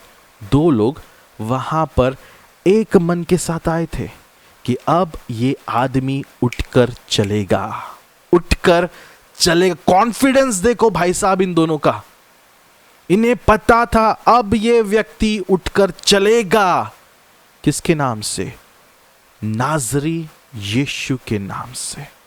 सिर्फ सोच के देखो, ये दोनों लोग एक मन होकर आए और पेत्र ने कहा, हमारी ओर देख, मेरे पास ना ही सोना है ना ही चांदी, लेकिन जो है मैं तुझे देता हूं। क्या था पेत्र यूहान के पास? क्या था पेत्र और यूहान के पास? वो जलने वाला पवित्र आत्मा, जो उनके अंदर अग्नि रिवाइवल बनकर उछल रहा था, उमड़ रहा था, बहने को तैयार बैठा था। ये पवित्र आत्मा यीशु के नाम से पेत्र ने उस लंगड़े व्यक्ति को दिया। पेत्र ने उसके हाथ को पकड़ा, झटका बिटका नहीं दिया, उसको उठाकर पटका नहीं। पेत्र ने उसका हाथ पकड़ा और कहा, नाजरी यीशु के नाम से। देखो नाम किसका इस्तेमाल किया, मैं आपसे कई बार कहता आया हूं और दोबारा कहूंगा, यीशु यीशु कहना फल नहीं देगा। सिर्फ यीशु का नाम इस्तेमाल करना कोई चंगाई, कोई बदलावट को नहीं लाएगा। यीशु का नाम जब पवित्र आत्मा के साथ मिलता है, दोनों एग्रीमेंट के साथ काम करते हैं, तब चमत्कार होता है। अगर सिर्फ यीशु के नाम कहने से लोग उठकर चलने लगते ना भाई साहब, तो कभी चंगाई, आज कोई बीमार दिखता ही नहीं, कोई भी कहीं पे भी रास्तों में हमें कोई लंगड़े नहीं दिखते। मुझे आज भी याद है, एक दिन था जब मैं बाइक पर, जब ओला में मैं काम करता था कुछ सालों पहले, फूड डिलीवरी का काम, ओला नहीं उबर ईट्स में मैं काम करता था, खाना डिलीवरी देने का, रेस्टोरेंट जा जाकर, लोगों के घर पे जा जाकर। तो एक शाम बारिश का मौसम था और एकदम रिमझिम बारिश हो रहा था और मैं अपने घर की ओर आ रहा हूँ, और रास्ते में मैं एक बहुत सुंदर सा जवान लड़के को देखता हूँ जो व्हील चेयर पर था, और एक बूढ़ा सा आदमी 40 उम्र का 50 उम्र का एक आदमी होगा, उस व्यक्ति को धक्के मारकर लेकर जा रहा था उस व्हील चेयर पे। वो लड़का किसी अच्छे घराने का लड़का था। दिल में, देखिए, दिल में आवाज आई।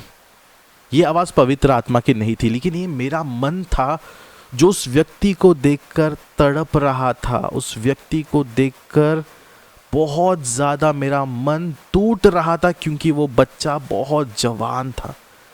मैं आगे गया, मैंने गाड़ी को यू टर्न लेकर उनके पास आया। मैंने पूछा, भाई क्या हुआ, कैसे हुआ? तब पता चला कि ये लड़का किसी बीमारी के कारण इस कंडीशन में आ गया है। मैंने उस केयर टेकर से पूछा, उस भाई से पूछा, क्या मैं तुम्हारे लिए प्रार्थना करूं यीशु के नाम से? अब जैसे ही मैंने यीशु का नाम लिया, थोड़ा वो हिचकिचाए, नहीं करने लगे। फिर मैंने कैसे तो भी मैंने कहा ठीक है, मना लिया उनको प्रार्थना के लिए। मैंने प्रार्थना किया और मैं वहाँ से निकल आया। चमत्कार नहीं हुआ, लेकिन मेरे दिल की संतुष्टि थी कि मैंने प्रभु के हाथों में इस व्यक्ति के लिए दुआ किया है। अब आगे परमेश्वर देखिएगा। अब जब मैं घर में आया, मेरे दिमाग में क्वेश्चन था कि वो चंगाई क्यों नहीं पाया, उसने क्यों नहीं आज़ादी को पाया। पेत्र यूहान तो यही करते थे, रास्तों में निकल पड़ते, वो लोगों के लिए प्रार्थना करते जो यीशु को नहीं जानते थे, लेकिन वो लोग उन्हें चमत्कार मिलता और वो उड़ जाते, चलने लगते। तब कुछ समय बाद पवित्र आत्मा ने मुझे एक चीज कहा कि जो लोग यीशु को नहीं जानते थे, तू ये सोच रहा है यरूशलेम में और उसके आसपास के हर एक शहरों में यीशु मसीह की चर्चा हो रही थी। इसका मतलब हर एक व्यक्ति जो था उस शहर में रहने वाला, वो इस नाम यीशु के नाम से ज़रूर वाकिफ था। उन्हें पता था कि एक भविष्यवक्ता है जिसका नाम यीशु है, और उन्हें यह भी पता था कि उसे क्रूस पर टांग दिया गया था। लोगों ने चंगाई के बारे में यीशु मसीह का सुन के रखा था। कैसे पता? एक और वचन पवित्र आत्मा ने दिखाया जहां पे 12 साल से लहू बहने वाली स्त्री के बारे में था, जो सड़क किनारे बैठी हुई थी, जिसने सुना यीशु मसीह गुजर रहा है। एक और वचन पवित्र आत्मा ने दिखाया जहां पे एक अंधा व्यक्ति जो सड़क किनारे बैठा हुआ है, वो सुनता है कि यहाँ से भीड़ जा रही है और उन लोगों से पूछता है कि यहाँ भीड़ क्यों है, और लोग कहते हैं यीशु मसीह गुजर रहे हैं। और तब वो व्यक्ति चिल्लाने लगता है और कहता है, हे दाऊद की संतान, मुझ पर रहम कर।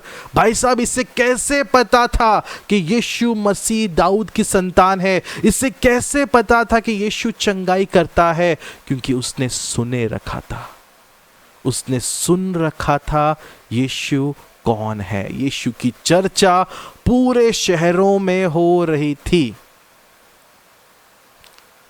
उसने विश्वास किया। अब जब पेत्र यूहान का हम देखते हैं, इस व्यक्ति के पास जब पेत्र यूहान आते हैं, यीशु मसीह के नाम से उसके हाथ को थामते हैं, उस व्यक्ति ने एग्री किया। कैसे पता चलता है? अगर वो व्यक्ति एग्री नहीं करता तो उन्हें प्रार्थना करने का मौका नहीं देता। वो व्यक्ति यीशु के बारे में जानता था, दिल में कहीं ना कहीं विश्वास जरूर था। इसीलिए जब पेत्र ने उस व्यक्ति को कहा उठकर चल, व्यक्ति उठकर चलने लगा। अभी ध्यान से सुनना मेरी बात को। आज चर्चिस में चंगाई क्यों नहीं होते? सुपरनैचुरल मिरेकल आज चर्चिस में क्यों नहीं होते? सबसे मुख्य कारण है कि लोग जिन्हें चंगाई चाहिए वो एग्रीमेंट में नहीं आते प्रभु के दास के साथ, वो एग्री नहीं कर पाते। मैंने कई सारे लोगों को देखा है कि प्रभु उन्हें चंगाई देना चाहता है लेकिन वो स्वीकारना नहीं चाहते, वो ग्रहण नहीं करना चाहते, ना ही एग्री करना चाहते हैं। मैं आपसे हर सैटरडे को एक ऑडियो भेजता हूँ। उस ऑडियो में मैं हमेशा कहता हूँ कि इस संडे जब तुम चर्च आओगे विश्वास को लेकर आओ। आज प्रभु का दास हम सब के लिए दुआ करेगा।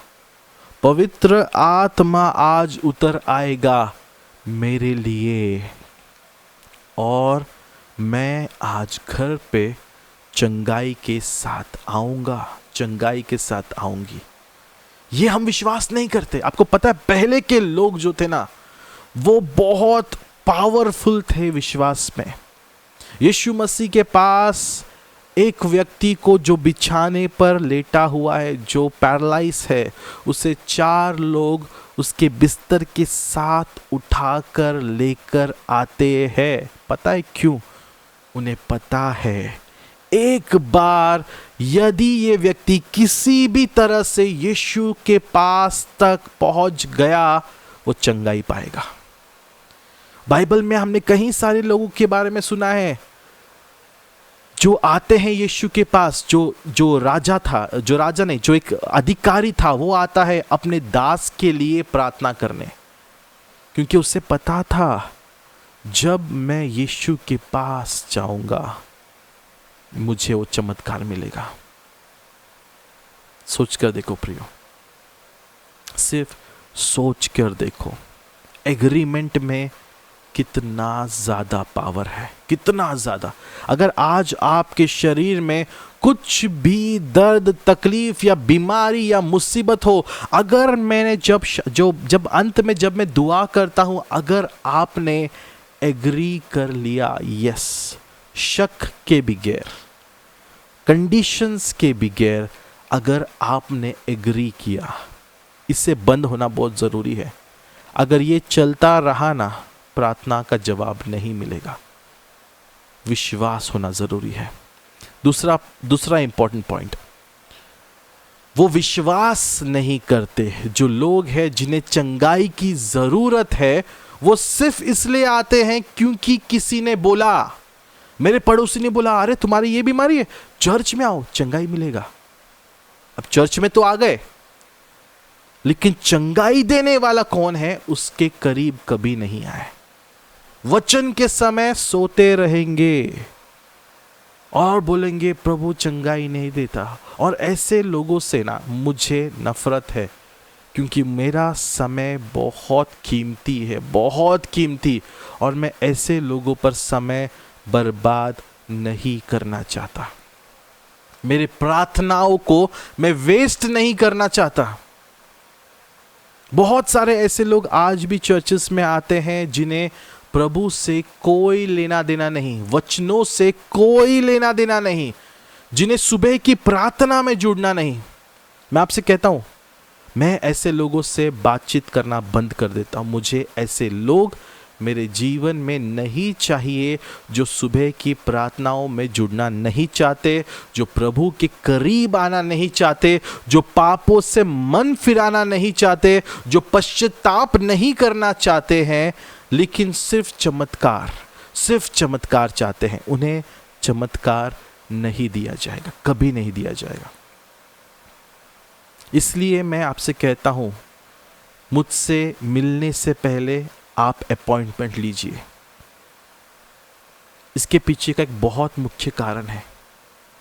अब जब मैं शरणपुर में रहने को आ चुका हूं, यहाँ पे कुछ ऐसे लोग भी हैं, सिर्फ शरणपुर में नहीं और भी जगहों पर ऐसे भी लोग हैं जो बिना समय देखे आ जाते हैं प्रार्थना करवा के लेने के लिए।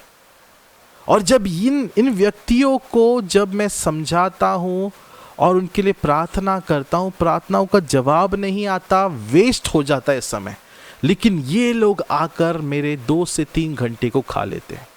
और जब उनसे कहूँगा कि सुबह की प्रार्थना को ज्वाइन करो सिस्टर, नहीं ज्वाइन करेंगे, और दिन भर में फ़ोन करेंगे, पास्टर बात करना है, कॉल करूँ क्या पास्टर, मैं नहीं उठाता, मैं नहीं बात करता।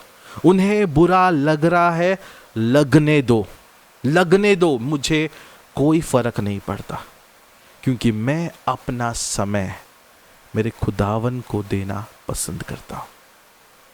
मेरा एग्रीमेंट पार्टनर मेरा प्रभु बनाना पसंद करता हूँ। जब आप विश्वास के बगैर चर्च में आओगे, आपका चर्च में आना व्यर्थ है। Don't come to church. Church में मत आओ, मैं आपसे कहता हूँ, सीट खाली रहेगा, मेरा परमेश्वर उन्हें भेजेगा जो उस सीट में बैठने के योग्य है, लायक है। टाइम पास करने वाले चर्च से दूर रहो, इस चर्च में मत आओ, कोई और चर्च में जाओ, वहाँ नाचो गाओ ढिंगाना करो, जो करना है करो। लेकिन अगर इस कलीसिया में आना है तो तुम्हें आत्मा में बढ़ना सीखना जरूरी है। तीसरा इंपॉर्टेंट पॉइंट, चंगाई क्यों नहीं मिलती? चंगाई नहीं मिलने का सबसे बड़ा कारण है कि वे आज भी पापों में जी रहे हैं। उन्होंने पश्चाताप नहीं किया है, मन नहीं फिराया है और परमेश्वर के पास नहीं आए हैं, धार्मिकता को नहीं ओढ़ा है। अब पापों में जीना का मतलब आप जानते हो क्या होता है। मन फिराने का मतलब क्या है? मन फिराने का मतलब है जिस पापों में मैं था उससे यू टर्न मारना, पूरी तरह से उस पापों से हमेशा के लिए दूर हो जाना। अब एक क्वेश्चन पूछना चाहता हूं। कोई व्यक्ति दारू का आदीन था, दारू उसका पाप था, दारू छोड़ दिया, लेकिन उसने तंबाकू, पुड़ी, गुटखा, खैनी ये शुरू कर दिया, तो क्या वो व्यक्ति धर्मी बन गया? क्या वो व्यक्ति धर्मी बना? बिल्कुल नहीं। वो व्यक्ति आज भी उसी नशे के व्यसन में जी रहा है। भले ही उसने ढोंगीपना का मुखौटा पहन लिया, एक मास्क लगा लिया, देखो मैं तो सुंदर बन गया, मैं पवित्र हूं, लेकिन अंदर आज भी वही गंदगी चल रहा है। नशा तो वो कर ही रहा है, भले ही नशे का चीज बदल गया, दारू की जगह गुटखा ले लिया, लेकिन नशा तो कर ही रहा है। मेन पाप को छोड़ना हमें पसंद नहीं है, लेकिन हम शॉर्टकट बनाते हैं, शॉर्टकट निकालते हैं।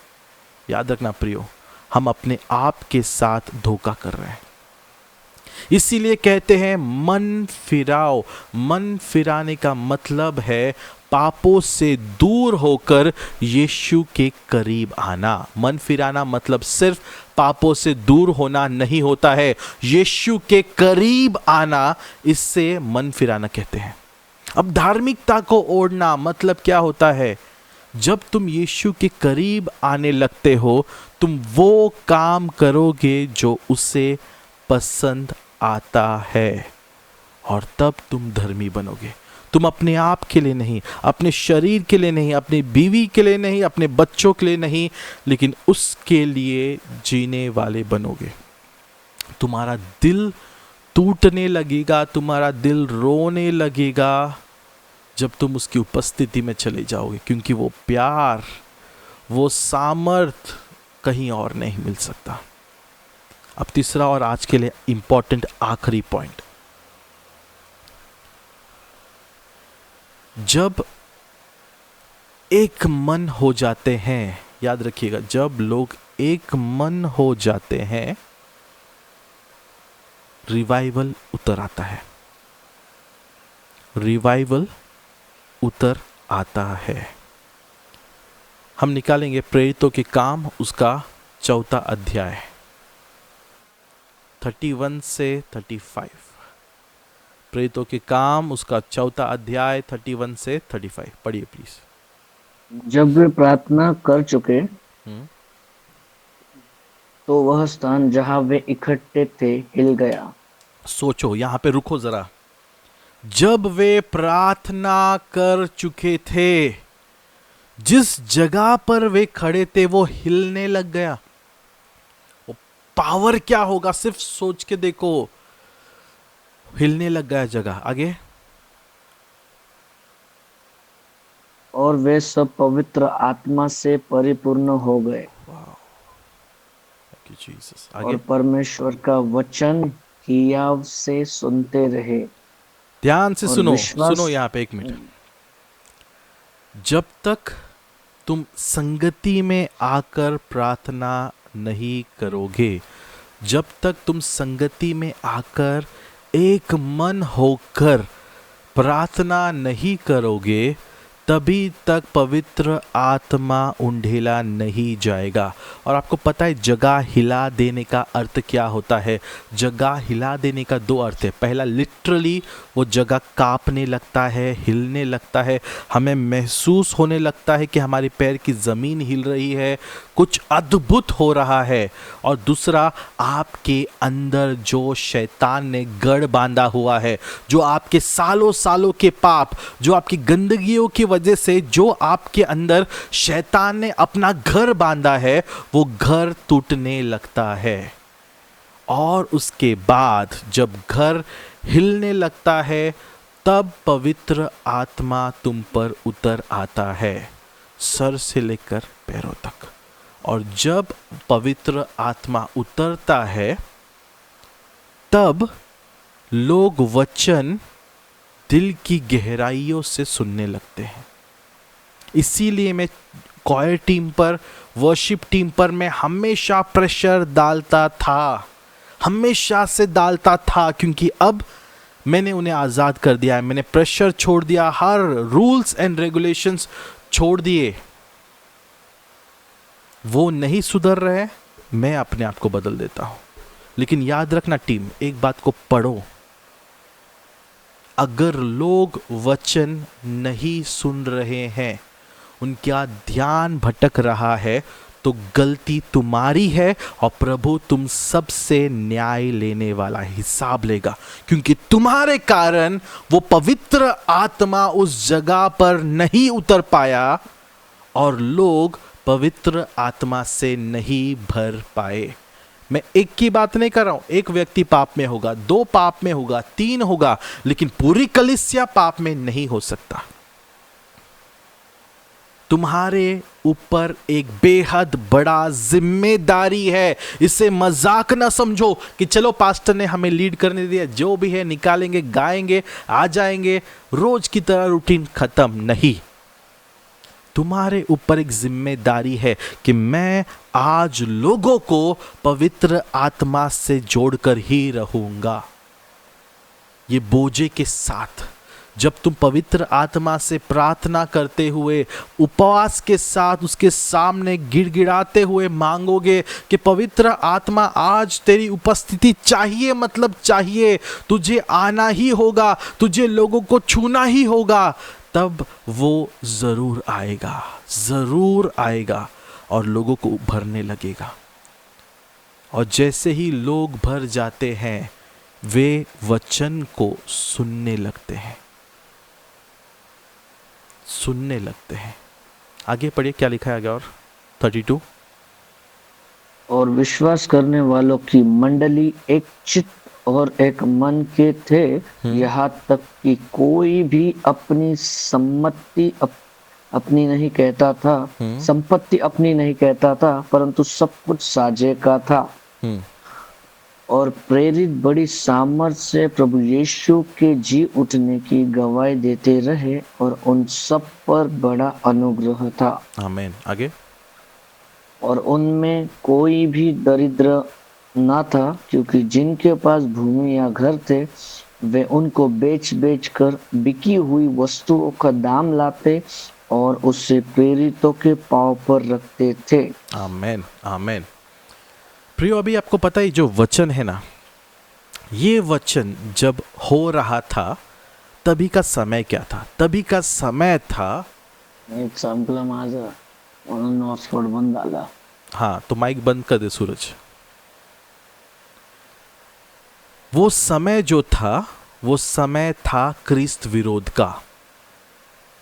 कलीसिया बढ़ रही थी, दिन और रात कलीसिया बढ़ रही थी। हर एक दुनिया के, हर एक देश के राजा चिढ़े हुए थे। हेरोद चिढ़ा हुआ था, हेरोद क्रोधित था और हेरोद शिष्यों को मारना चाहता था। जो जैसे मिला उससे मारना चाहता था और शिष्यों को ढूंढने का, उन्हें पकड़ने का फरमान जारी कर दिया गया था।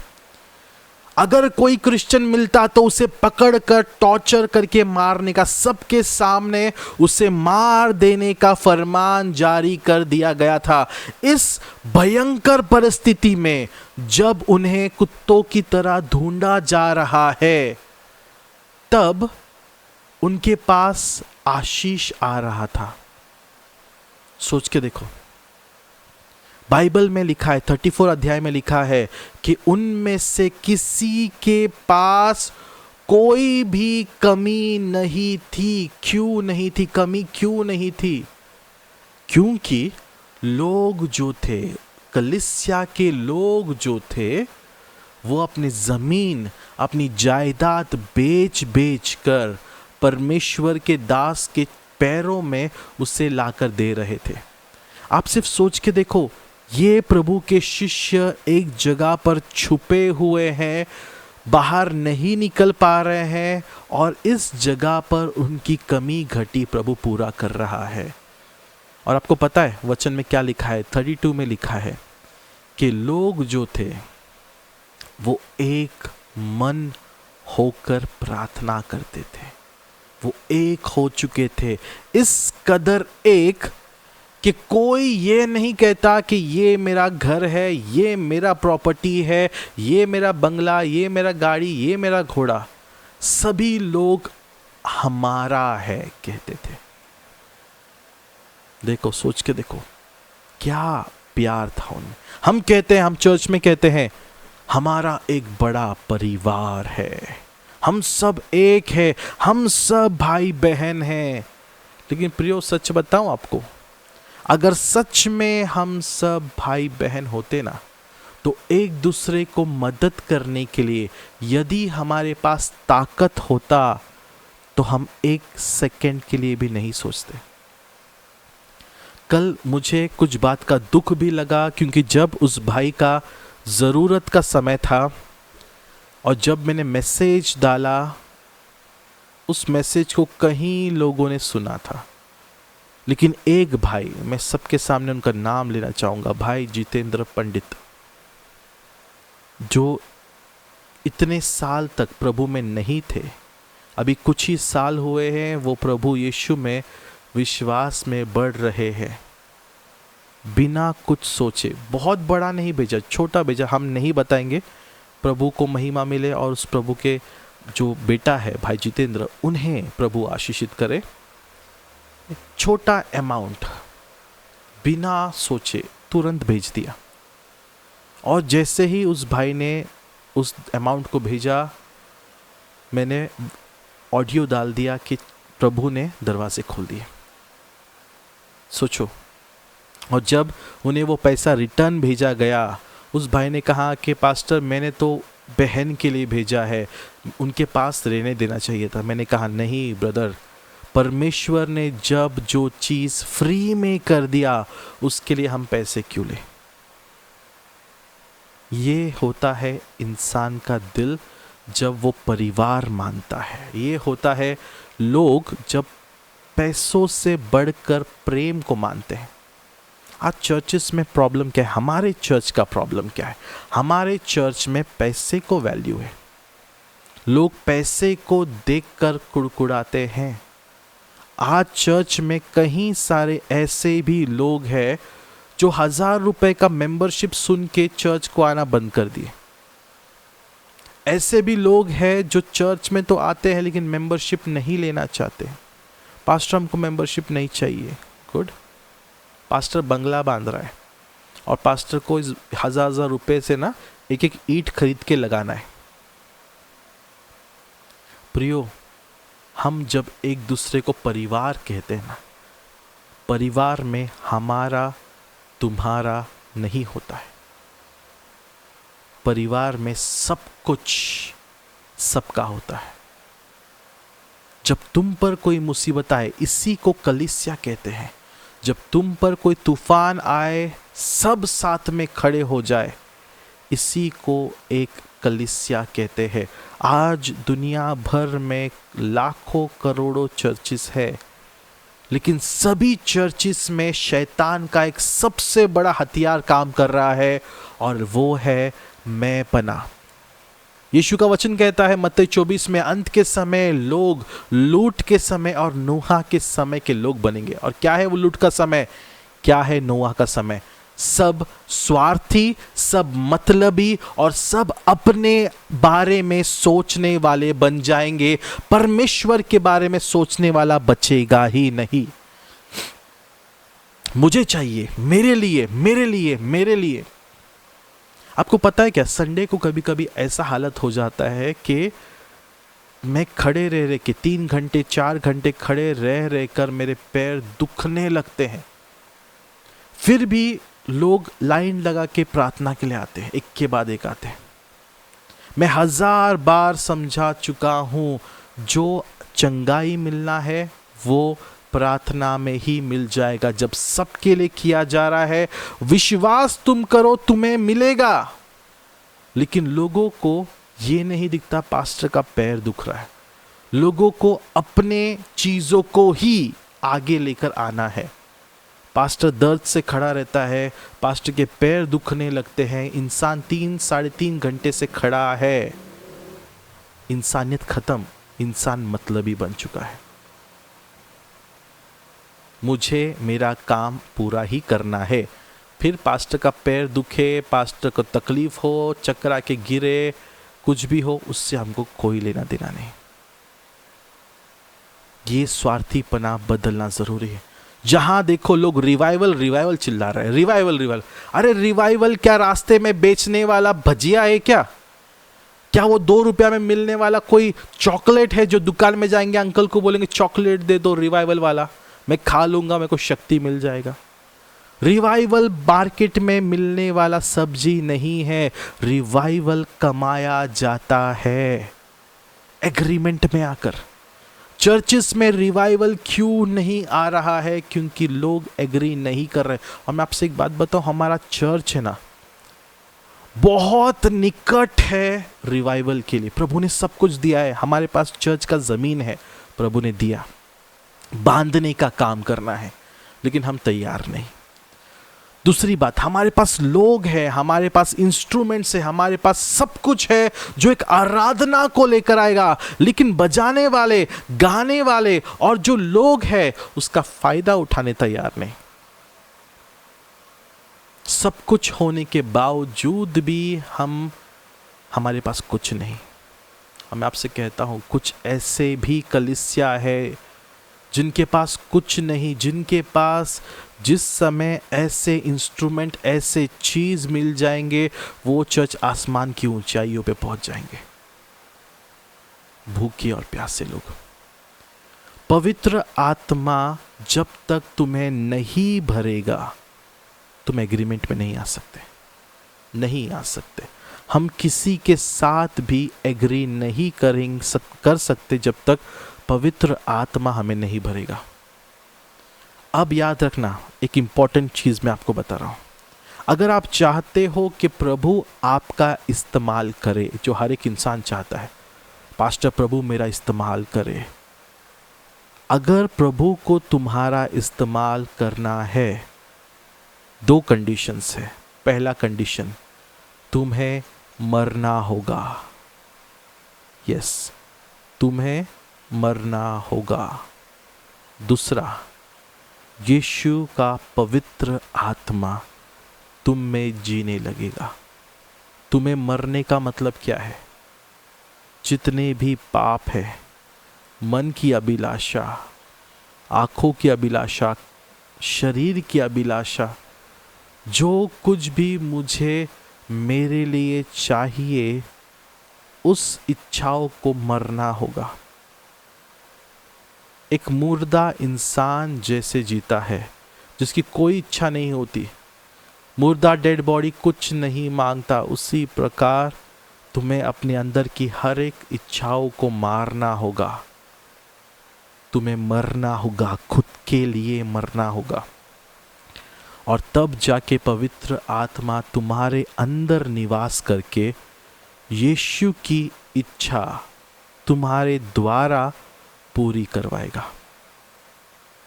और ये एक दिन की बात नहीं है, समय लगता है। इस चीज़ों को डेवलप होने के लिए समय लगता है। और आपकी सेवकाई में आपसे कहता हूँ, चाहे आंधी आए, चाहे तूफान आए, दुनिया भर के संकटों का सामना करने के बावजूद तुम्हारी सेवकाई बढ़ती चली जाएगी, आगे चलती रहेगी, क्योंकि तुम मर रहे हो और तुम्हारे अंदर पवित्र आत्मा जी रहा है। हमें नहीं चाहिए, युद्ध को ये चीज़ें नहीं पसंद आती। युद्ध को शो शाइनिंग, फैशन, मॉडलिंग, सुंदरता, लेटेस्ट चीज़ें, दिखावा, ये सब एक जवान लोगों को बहुत पसंद आने वाली चीज़ है। इसीलिए वो अपनी जवानी का सबसे कीमती दिनों को वेस्ट कर देते हैं, वेस्ट। और बाद में जब उन्हें अक्ल आने लगती है, तब तक उनके सबसे पावरफुल दिन खत्म हो गए। भाई मैं भी हूँ उन गधों में, मैं भी राजा हूँ उन गधों का। मैंने भी अपनी जवानी के दिन पापों में, गंदगियों में, गलत चीज़ों में बर्बाद किया, लेकिन जब परमेश्वर का सच्चाई, उसकी असलियत, उसकी ताकत और शक्तियों का सामना हुआ, तब तक मैं बहुत देर नहीं, बट यस, मैंने अपने जीवन का कम से कम 5 से 10 कीमती साल को गवा दिया है, जो कभी वापस नहीं आ सकते। अगर यही चीज मेरे पास 5 से 10 साल पहले होते तो ओ गॉड, आज चर्च इंटरनेशनल होता, आज कुछ अलग लेवल पर, अलग सामर्थ हिलाकर रख देते हम शहरों को, ऐसा पावर बनकर आता। लेकिन शैतान चोर है ना, यूहन्ना 10:10 आता है चोरी करने, चुरा लेता है। तुम्हें मरना होगा। और याद रखना प्रियो, तुम चर्च में जो बीज बोते हो, वो बीज का 100 गुना प्रतिफल तुम नहीं पा सकते अगर तुम पवित्र आत्मा के बिना बोते हो। बहुत जरूरी है। यीशु मसीह ने कहा, जब भी तुम वेदी के पास दान डालने जाओ, सबसे पहला चीज तुम्हारे दिल को साफ करो। यदि तुम्हारे भाई के दिल में तुम्हारे खिलाफ कोई कड़वाहट है, तो पहले रुक जाओ, सुलह करो, और फिर आकर उस वेदी में उस अर्पण को चढ़ाओ। सोच के देखो, अब ये सिर्फ भाई बहनों का नहीं, हर एक चीज के बारे में। यदि तुम्हारे अंदर कोई भी पाप है, तो तुम्हारे बोने वाले बीजों पर 100 गुना बरकत नहीं आ सकता है। इसे समझो प्रियो। इसीलिए मैं बार बार हमेशा मैं आपसे कहता हूं, पवित्र जीवन जियो, पवित्रता की ओर बढ़ो। और ये बात लोगों को पसंद नहीं आती है, क्योंकि चुभता है। और पवित्र आत्मा तुम्हारा इस्तेमाल ही नहीं कर सकता अद्भुत कामों के लिए, नहीं कर सकता। मुझे आज भी याद है, जब मैं छोटा था, 7-8 साल का, जो हमारे पास्टर थे, उन्हें पहाड़ के ऊपर एक जगह मिला था, एक तबेले का जगह। अब उस जगह को उन्हें चर्च में तब्दील करना था। उस तबेले को साफ करके, पहाड़ है, वहां पे जाने के लिए ऐसा कोई सीधा रोड वगैरह नहीं, आपको उस पहाड़ों पे चढ़कर जाना है, लेकिन अच्छा खासा बड़ा जगह था। अब इस जगह को, तबेले को साफ सुथरा करके वहां पे चर्च बांधने के लिए जब पास्टर ने कहा कि हम यहाँ पे चर्च बांध रहे हैं, मुझे याद है आज भी, पास्टर ने एक दान का पेटी रखा था, और पास्टर ने कहा कि प्रभु जिसके मन में जो डालता है ना, वो बोना। मेरे नज़रों के सामने मैंने सिंधी औरतों को, सिंधी औरतें आप जानते हैं ना, सिंधी जो समाज है बहुत मेहनती लोग होते हैं, वो समाज की औरतों को मैंने देखा कि वे अपने चेन, सोने के चेन, अंगूठियाँ, अपने कान के झुमके, पायल निकाल कर उस वेदी में, उस दान में बो रहे थे, क्योंकि उन्हें पता नहीं था कि आज पास्टर ने ये दिन रखा है, क्योंकि पास्टर ने अचानक से ये चीज़ रख दिया था। किसी ने अपने घर से पैसे नहीं लेकर आए थे। जब ये सब चीज़ें वेदी जमा हुई ना, एक पोटली भर के सोना और चांदी निकला। अब पास्टर ने कहा, देखो ये सोना चांदी हम बेच नहीं पाएंगे, ये सब चीज़ें हम नहीं कर पाएंगे, लेकिन कोई अगर आपका पहचान वाला है तो आप इससे चेंज करा के कैश में कन्वर्ट करो। सिंधी औरतों ने अपना सब कुछ दिया था, सब कुछ, और देखते ही देखते वहाँ पे वो चर्च बांधा गया, बहुत सुंदर चर्च। और मैं गवाह हूँ, मैं झूठ नहीं कहूँगा, परमेश्वर इस बात का गवाह है। मैं अपने नज़रों के सामने देखता था कैसे शैतान भागते थे, कैसे चमत्कार होता था, कैसे लोगों की गवाहियाँ आती थी। मैंने लोगों को देखा है बारिश में, जब कंस्ट्रक्शन चालू था, छत नहीं बना था, बारिश में छतरी लेकर, तेज़ बारिश में, थोड़ी बारिश की रिमझिम की बात नहीं कर रहा हूँ, तेज बारिश, बिजली कड़क रही है और छतरी लेकर पूरे पानी बह रहा है, उस पानी में बैठकर वो वचन सुन रहे थे। अरे काश वे लोग वो दिन मिल पाता। समय बदल गया, आज लोग कुर्सी पर बैठकर उनको दुखने लगता है, कब घड़ी की ओर, टाइम, हर आधे घंटे में टाइम को देखेंगे, हाँ अभी और बाकी है। और उन्हें लगता है कि पास्टर को नहीं समझ में आ रहा है, पास्टर देखकर कुछ समझ नहीं आ रहा है। पास्टर क्या कर रहा है पता है? पास्टर एक ही चीज़ कर रहा है, इग्नोर कर रहा है, क्योंकि मूर्ख लोगों को समझा कर कोई मतलब नहीं है। पास्टर सिर्फ इग्नोर कर रहा है। भाई जैसा करना है करो, घड़ी देखना है देखो, क्या करना है करो। मैं आज भी मैं आपसे कहता हूँ, जिस दिन वो भवन बनेगा,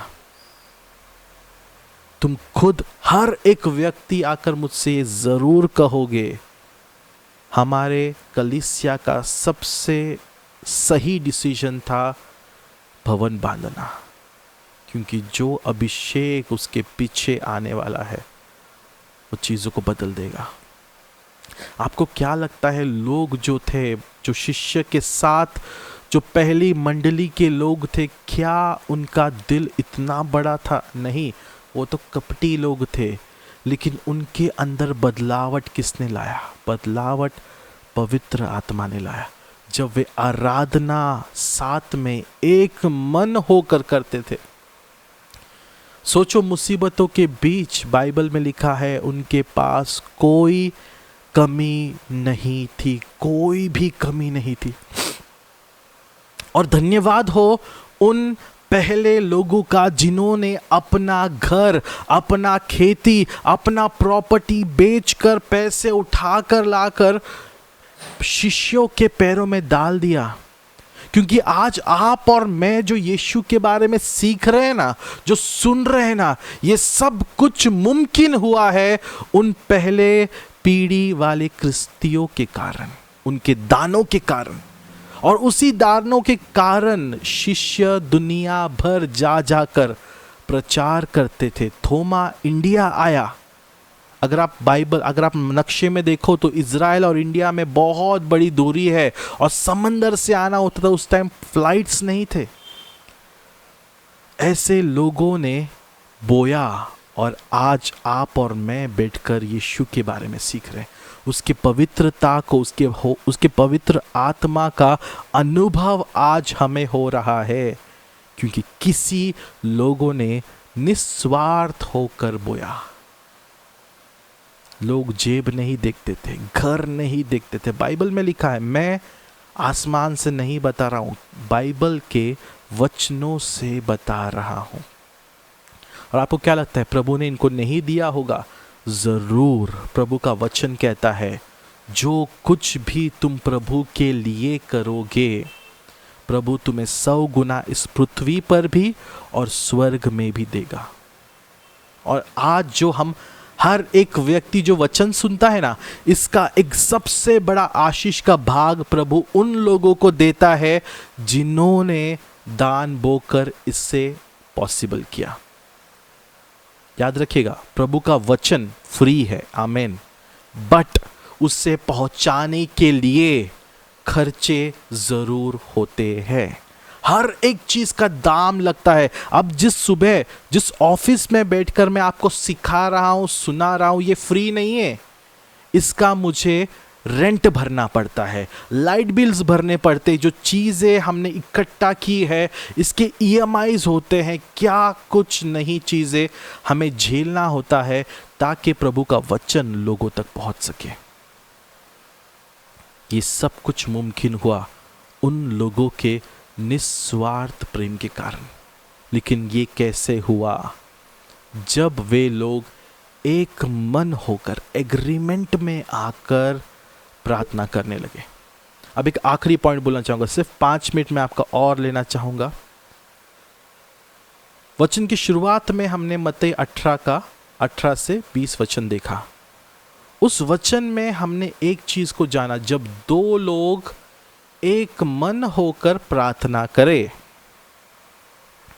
बराबर।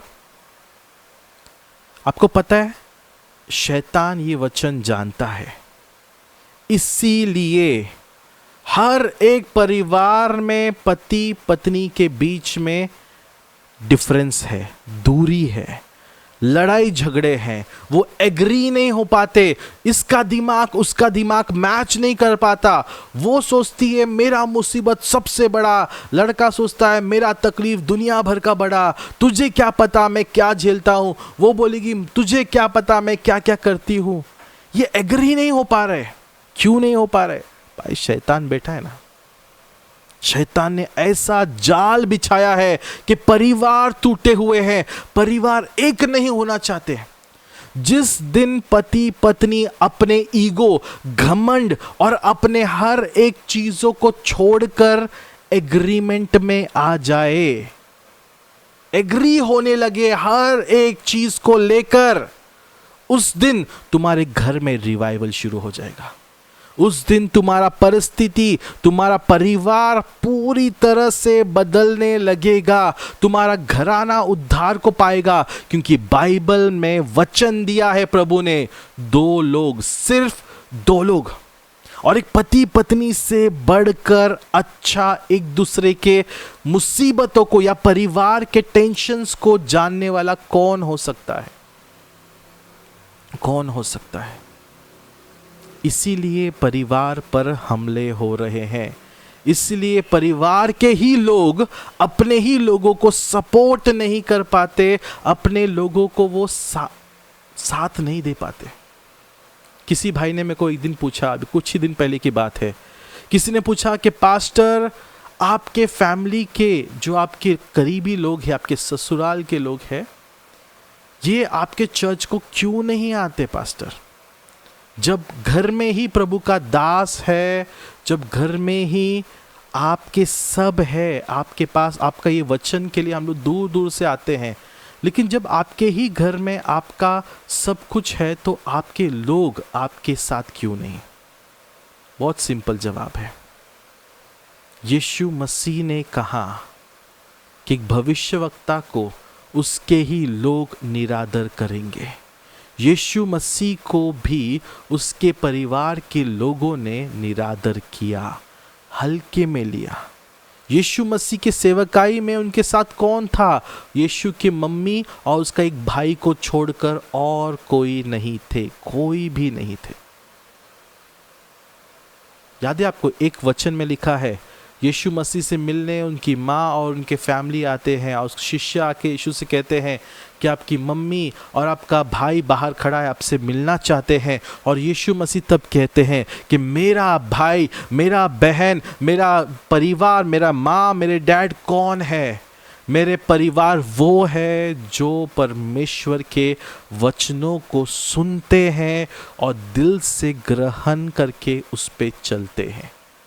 मैं आपसे कहना चाहता हूं, भले ही मेरे अपने मेरे साथ ना हो, मेरे पास आज इस समय 41 अपने साथ में है। इस सुबह के समय मेरे पास मेरे साथ 41 मेरे करीबी रिश्तेदार है जो मेरे खुदावन का, मेरे पिता का वचनों को सुनकर आनंदित हो रहे हैं। ये परिवार है। खून का रिश्ता परिवार नहीं होता, आत्मा का रिश्ता ही सच्चा कलीसिया और सच्चा परिवार है। प्रियो, मैं आशा करता हूं कि आज का ये वचन जो है आपको समझ में आया है। एग्रीमेंट प्रेयर के बारे में आप सब कुछ समझ गए हो, और आज से जब आप प्रार्थना करोगे ना, याद रखना आपके पर्सनल प्रार्थना में पवित्र आत्मा को पुकारो, क्योंकि वो आपका पार्टनर है। बाइबल कहता है वो तुम्हारा सहायक, वो तुम्हारा पार्टनर और वो तुम्हारा सहभागी है। इसका मतलब ये है कि जो भी तुम मांगोगे पवित्र आत्मा एग्री कर रहा है। ओ पावरफुल। और ये प्रार्थनाएं प्रभु तुम्हारे लिए पर्सनल लेवल पर सुन रहा है। और जो बात परिवार को लेकर आती है, याद रखना आशीष जो है ये परिवार का मामला है, परिवार पे आशीष आता है। इसीलिए पति पत्नी को एक होकर मांगना है। फैमिली प्रेयर इसीलिए इंपॉर्टेंट होता है क्योंकि जब तुम एक होकर मांगोगे तुम पर बरकत आएगा, तुम्हारा वंश बढ़ेगा। मेरी बात याद रखना। और जितने भी बहनें जो संतान प्राप्ति के लिए प्रार्थनाएं कर रही ना, एक बात याद रखना मेरे बहनें, जब तक तुम और तुम्हारा पति एक मन होकर एक साथ प्रभु के सामने घुटने टेक कर प्रार्थना नहीं करेगा, एग्रीमेंट में नहीं आएगा, प्रभु चमत्कार नहीं कर सकता। एग्रीमेंट में आओ। आज ही अपने पति से कहो, ये वचन मैं आपको आज ऑनलाइन डाल दूंगा, इस वचन को अपने हस्बैंड्स को दिखाओ, अपने परिवार में दिखाओ और कहो कि मुझे प्रार्थना शुरू करना है, फैमिली प्रेयर शुरू करना है। भले ही 15 मिनट, लेकिन वो 15 मिनट हर एक दिन हमें प्रार्थना करना है। शुरुआत करके देखो, एग्रीमेंट प्रेयर करके देखो। और अब से जब तुम कलीसिया में आओगे, कोई भी बिना विश्वास के न आए। एक आशा लेकर आओ, एक विश्वास लेकर आओ। और जब आराधना चले, आराधना बेहद जरूरी है प्रियो। फिर से याद रखो, टाइम इसलिए हमने रखा है ताकि आराधना तुम मिस ना कर सको। आराधना में ही सामर्थ, चंगाई, छुटकारा और पवित्र आत्मा मिलता है, और वो ही तुम्हें आज़ाद करेगा। आमीन। तो आशा करता हूँ आज का वचन जो है आपको समझ में आया है। और यदि मैं थोड़ा फ्लो में कुछ ज़्यादा ही हर्ट हो चुका है आपको, या किसी चीज़ को मैंने कह दिया जो आपको बुरा लग गया है, तो मैं आप सबसे क्षमा चाहता हूँ प्रियो। हम सब एक परिवार है, लेकिन जो कलीसियाओं में हो रहा था, आज मैंने आपको वचनों के द्वारा सब कुछ आपके सामने रखा है। अब सुधार करना आपकी जिम्मेदारी है। किसी से मत बताओ आप क्या पाप कर रहे हो, क्या नहीं। अपना जस्टिफिकेशन मत दो, लेकिन अपने आप को सुधारो, क्योंकि परमेश्वर हर एक चीज़ देख रहा है। आमीन। तो आइए इस समय हम जल्द से प्रार्थना करेंगे। Thank you Jesus.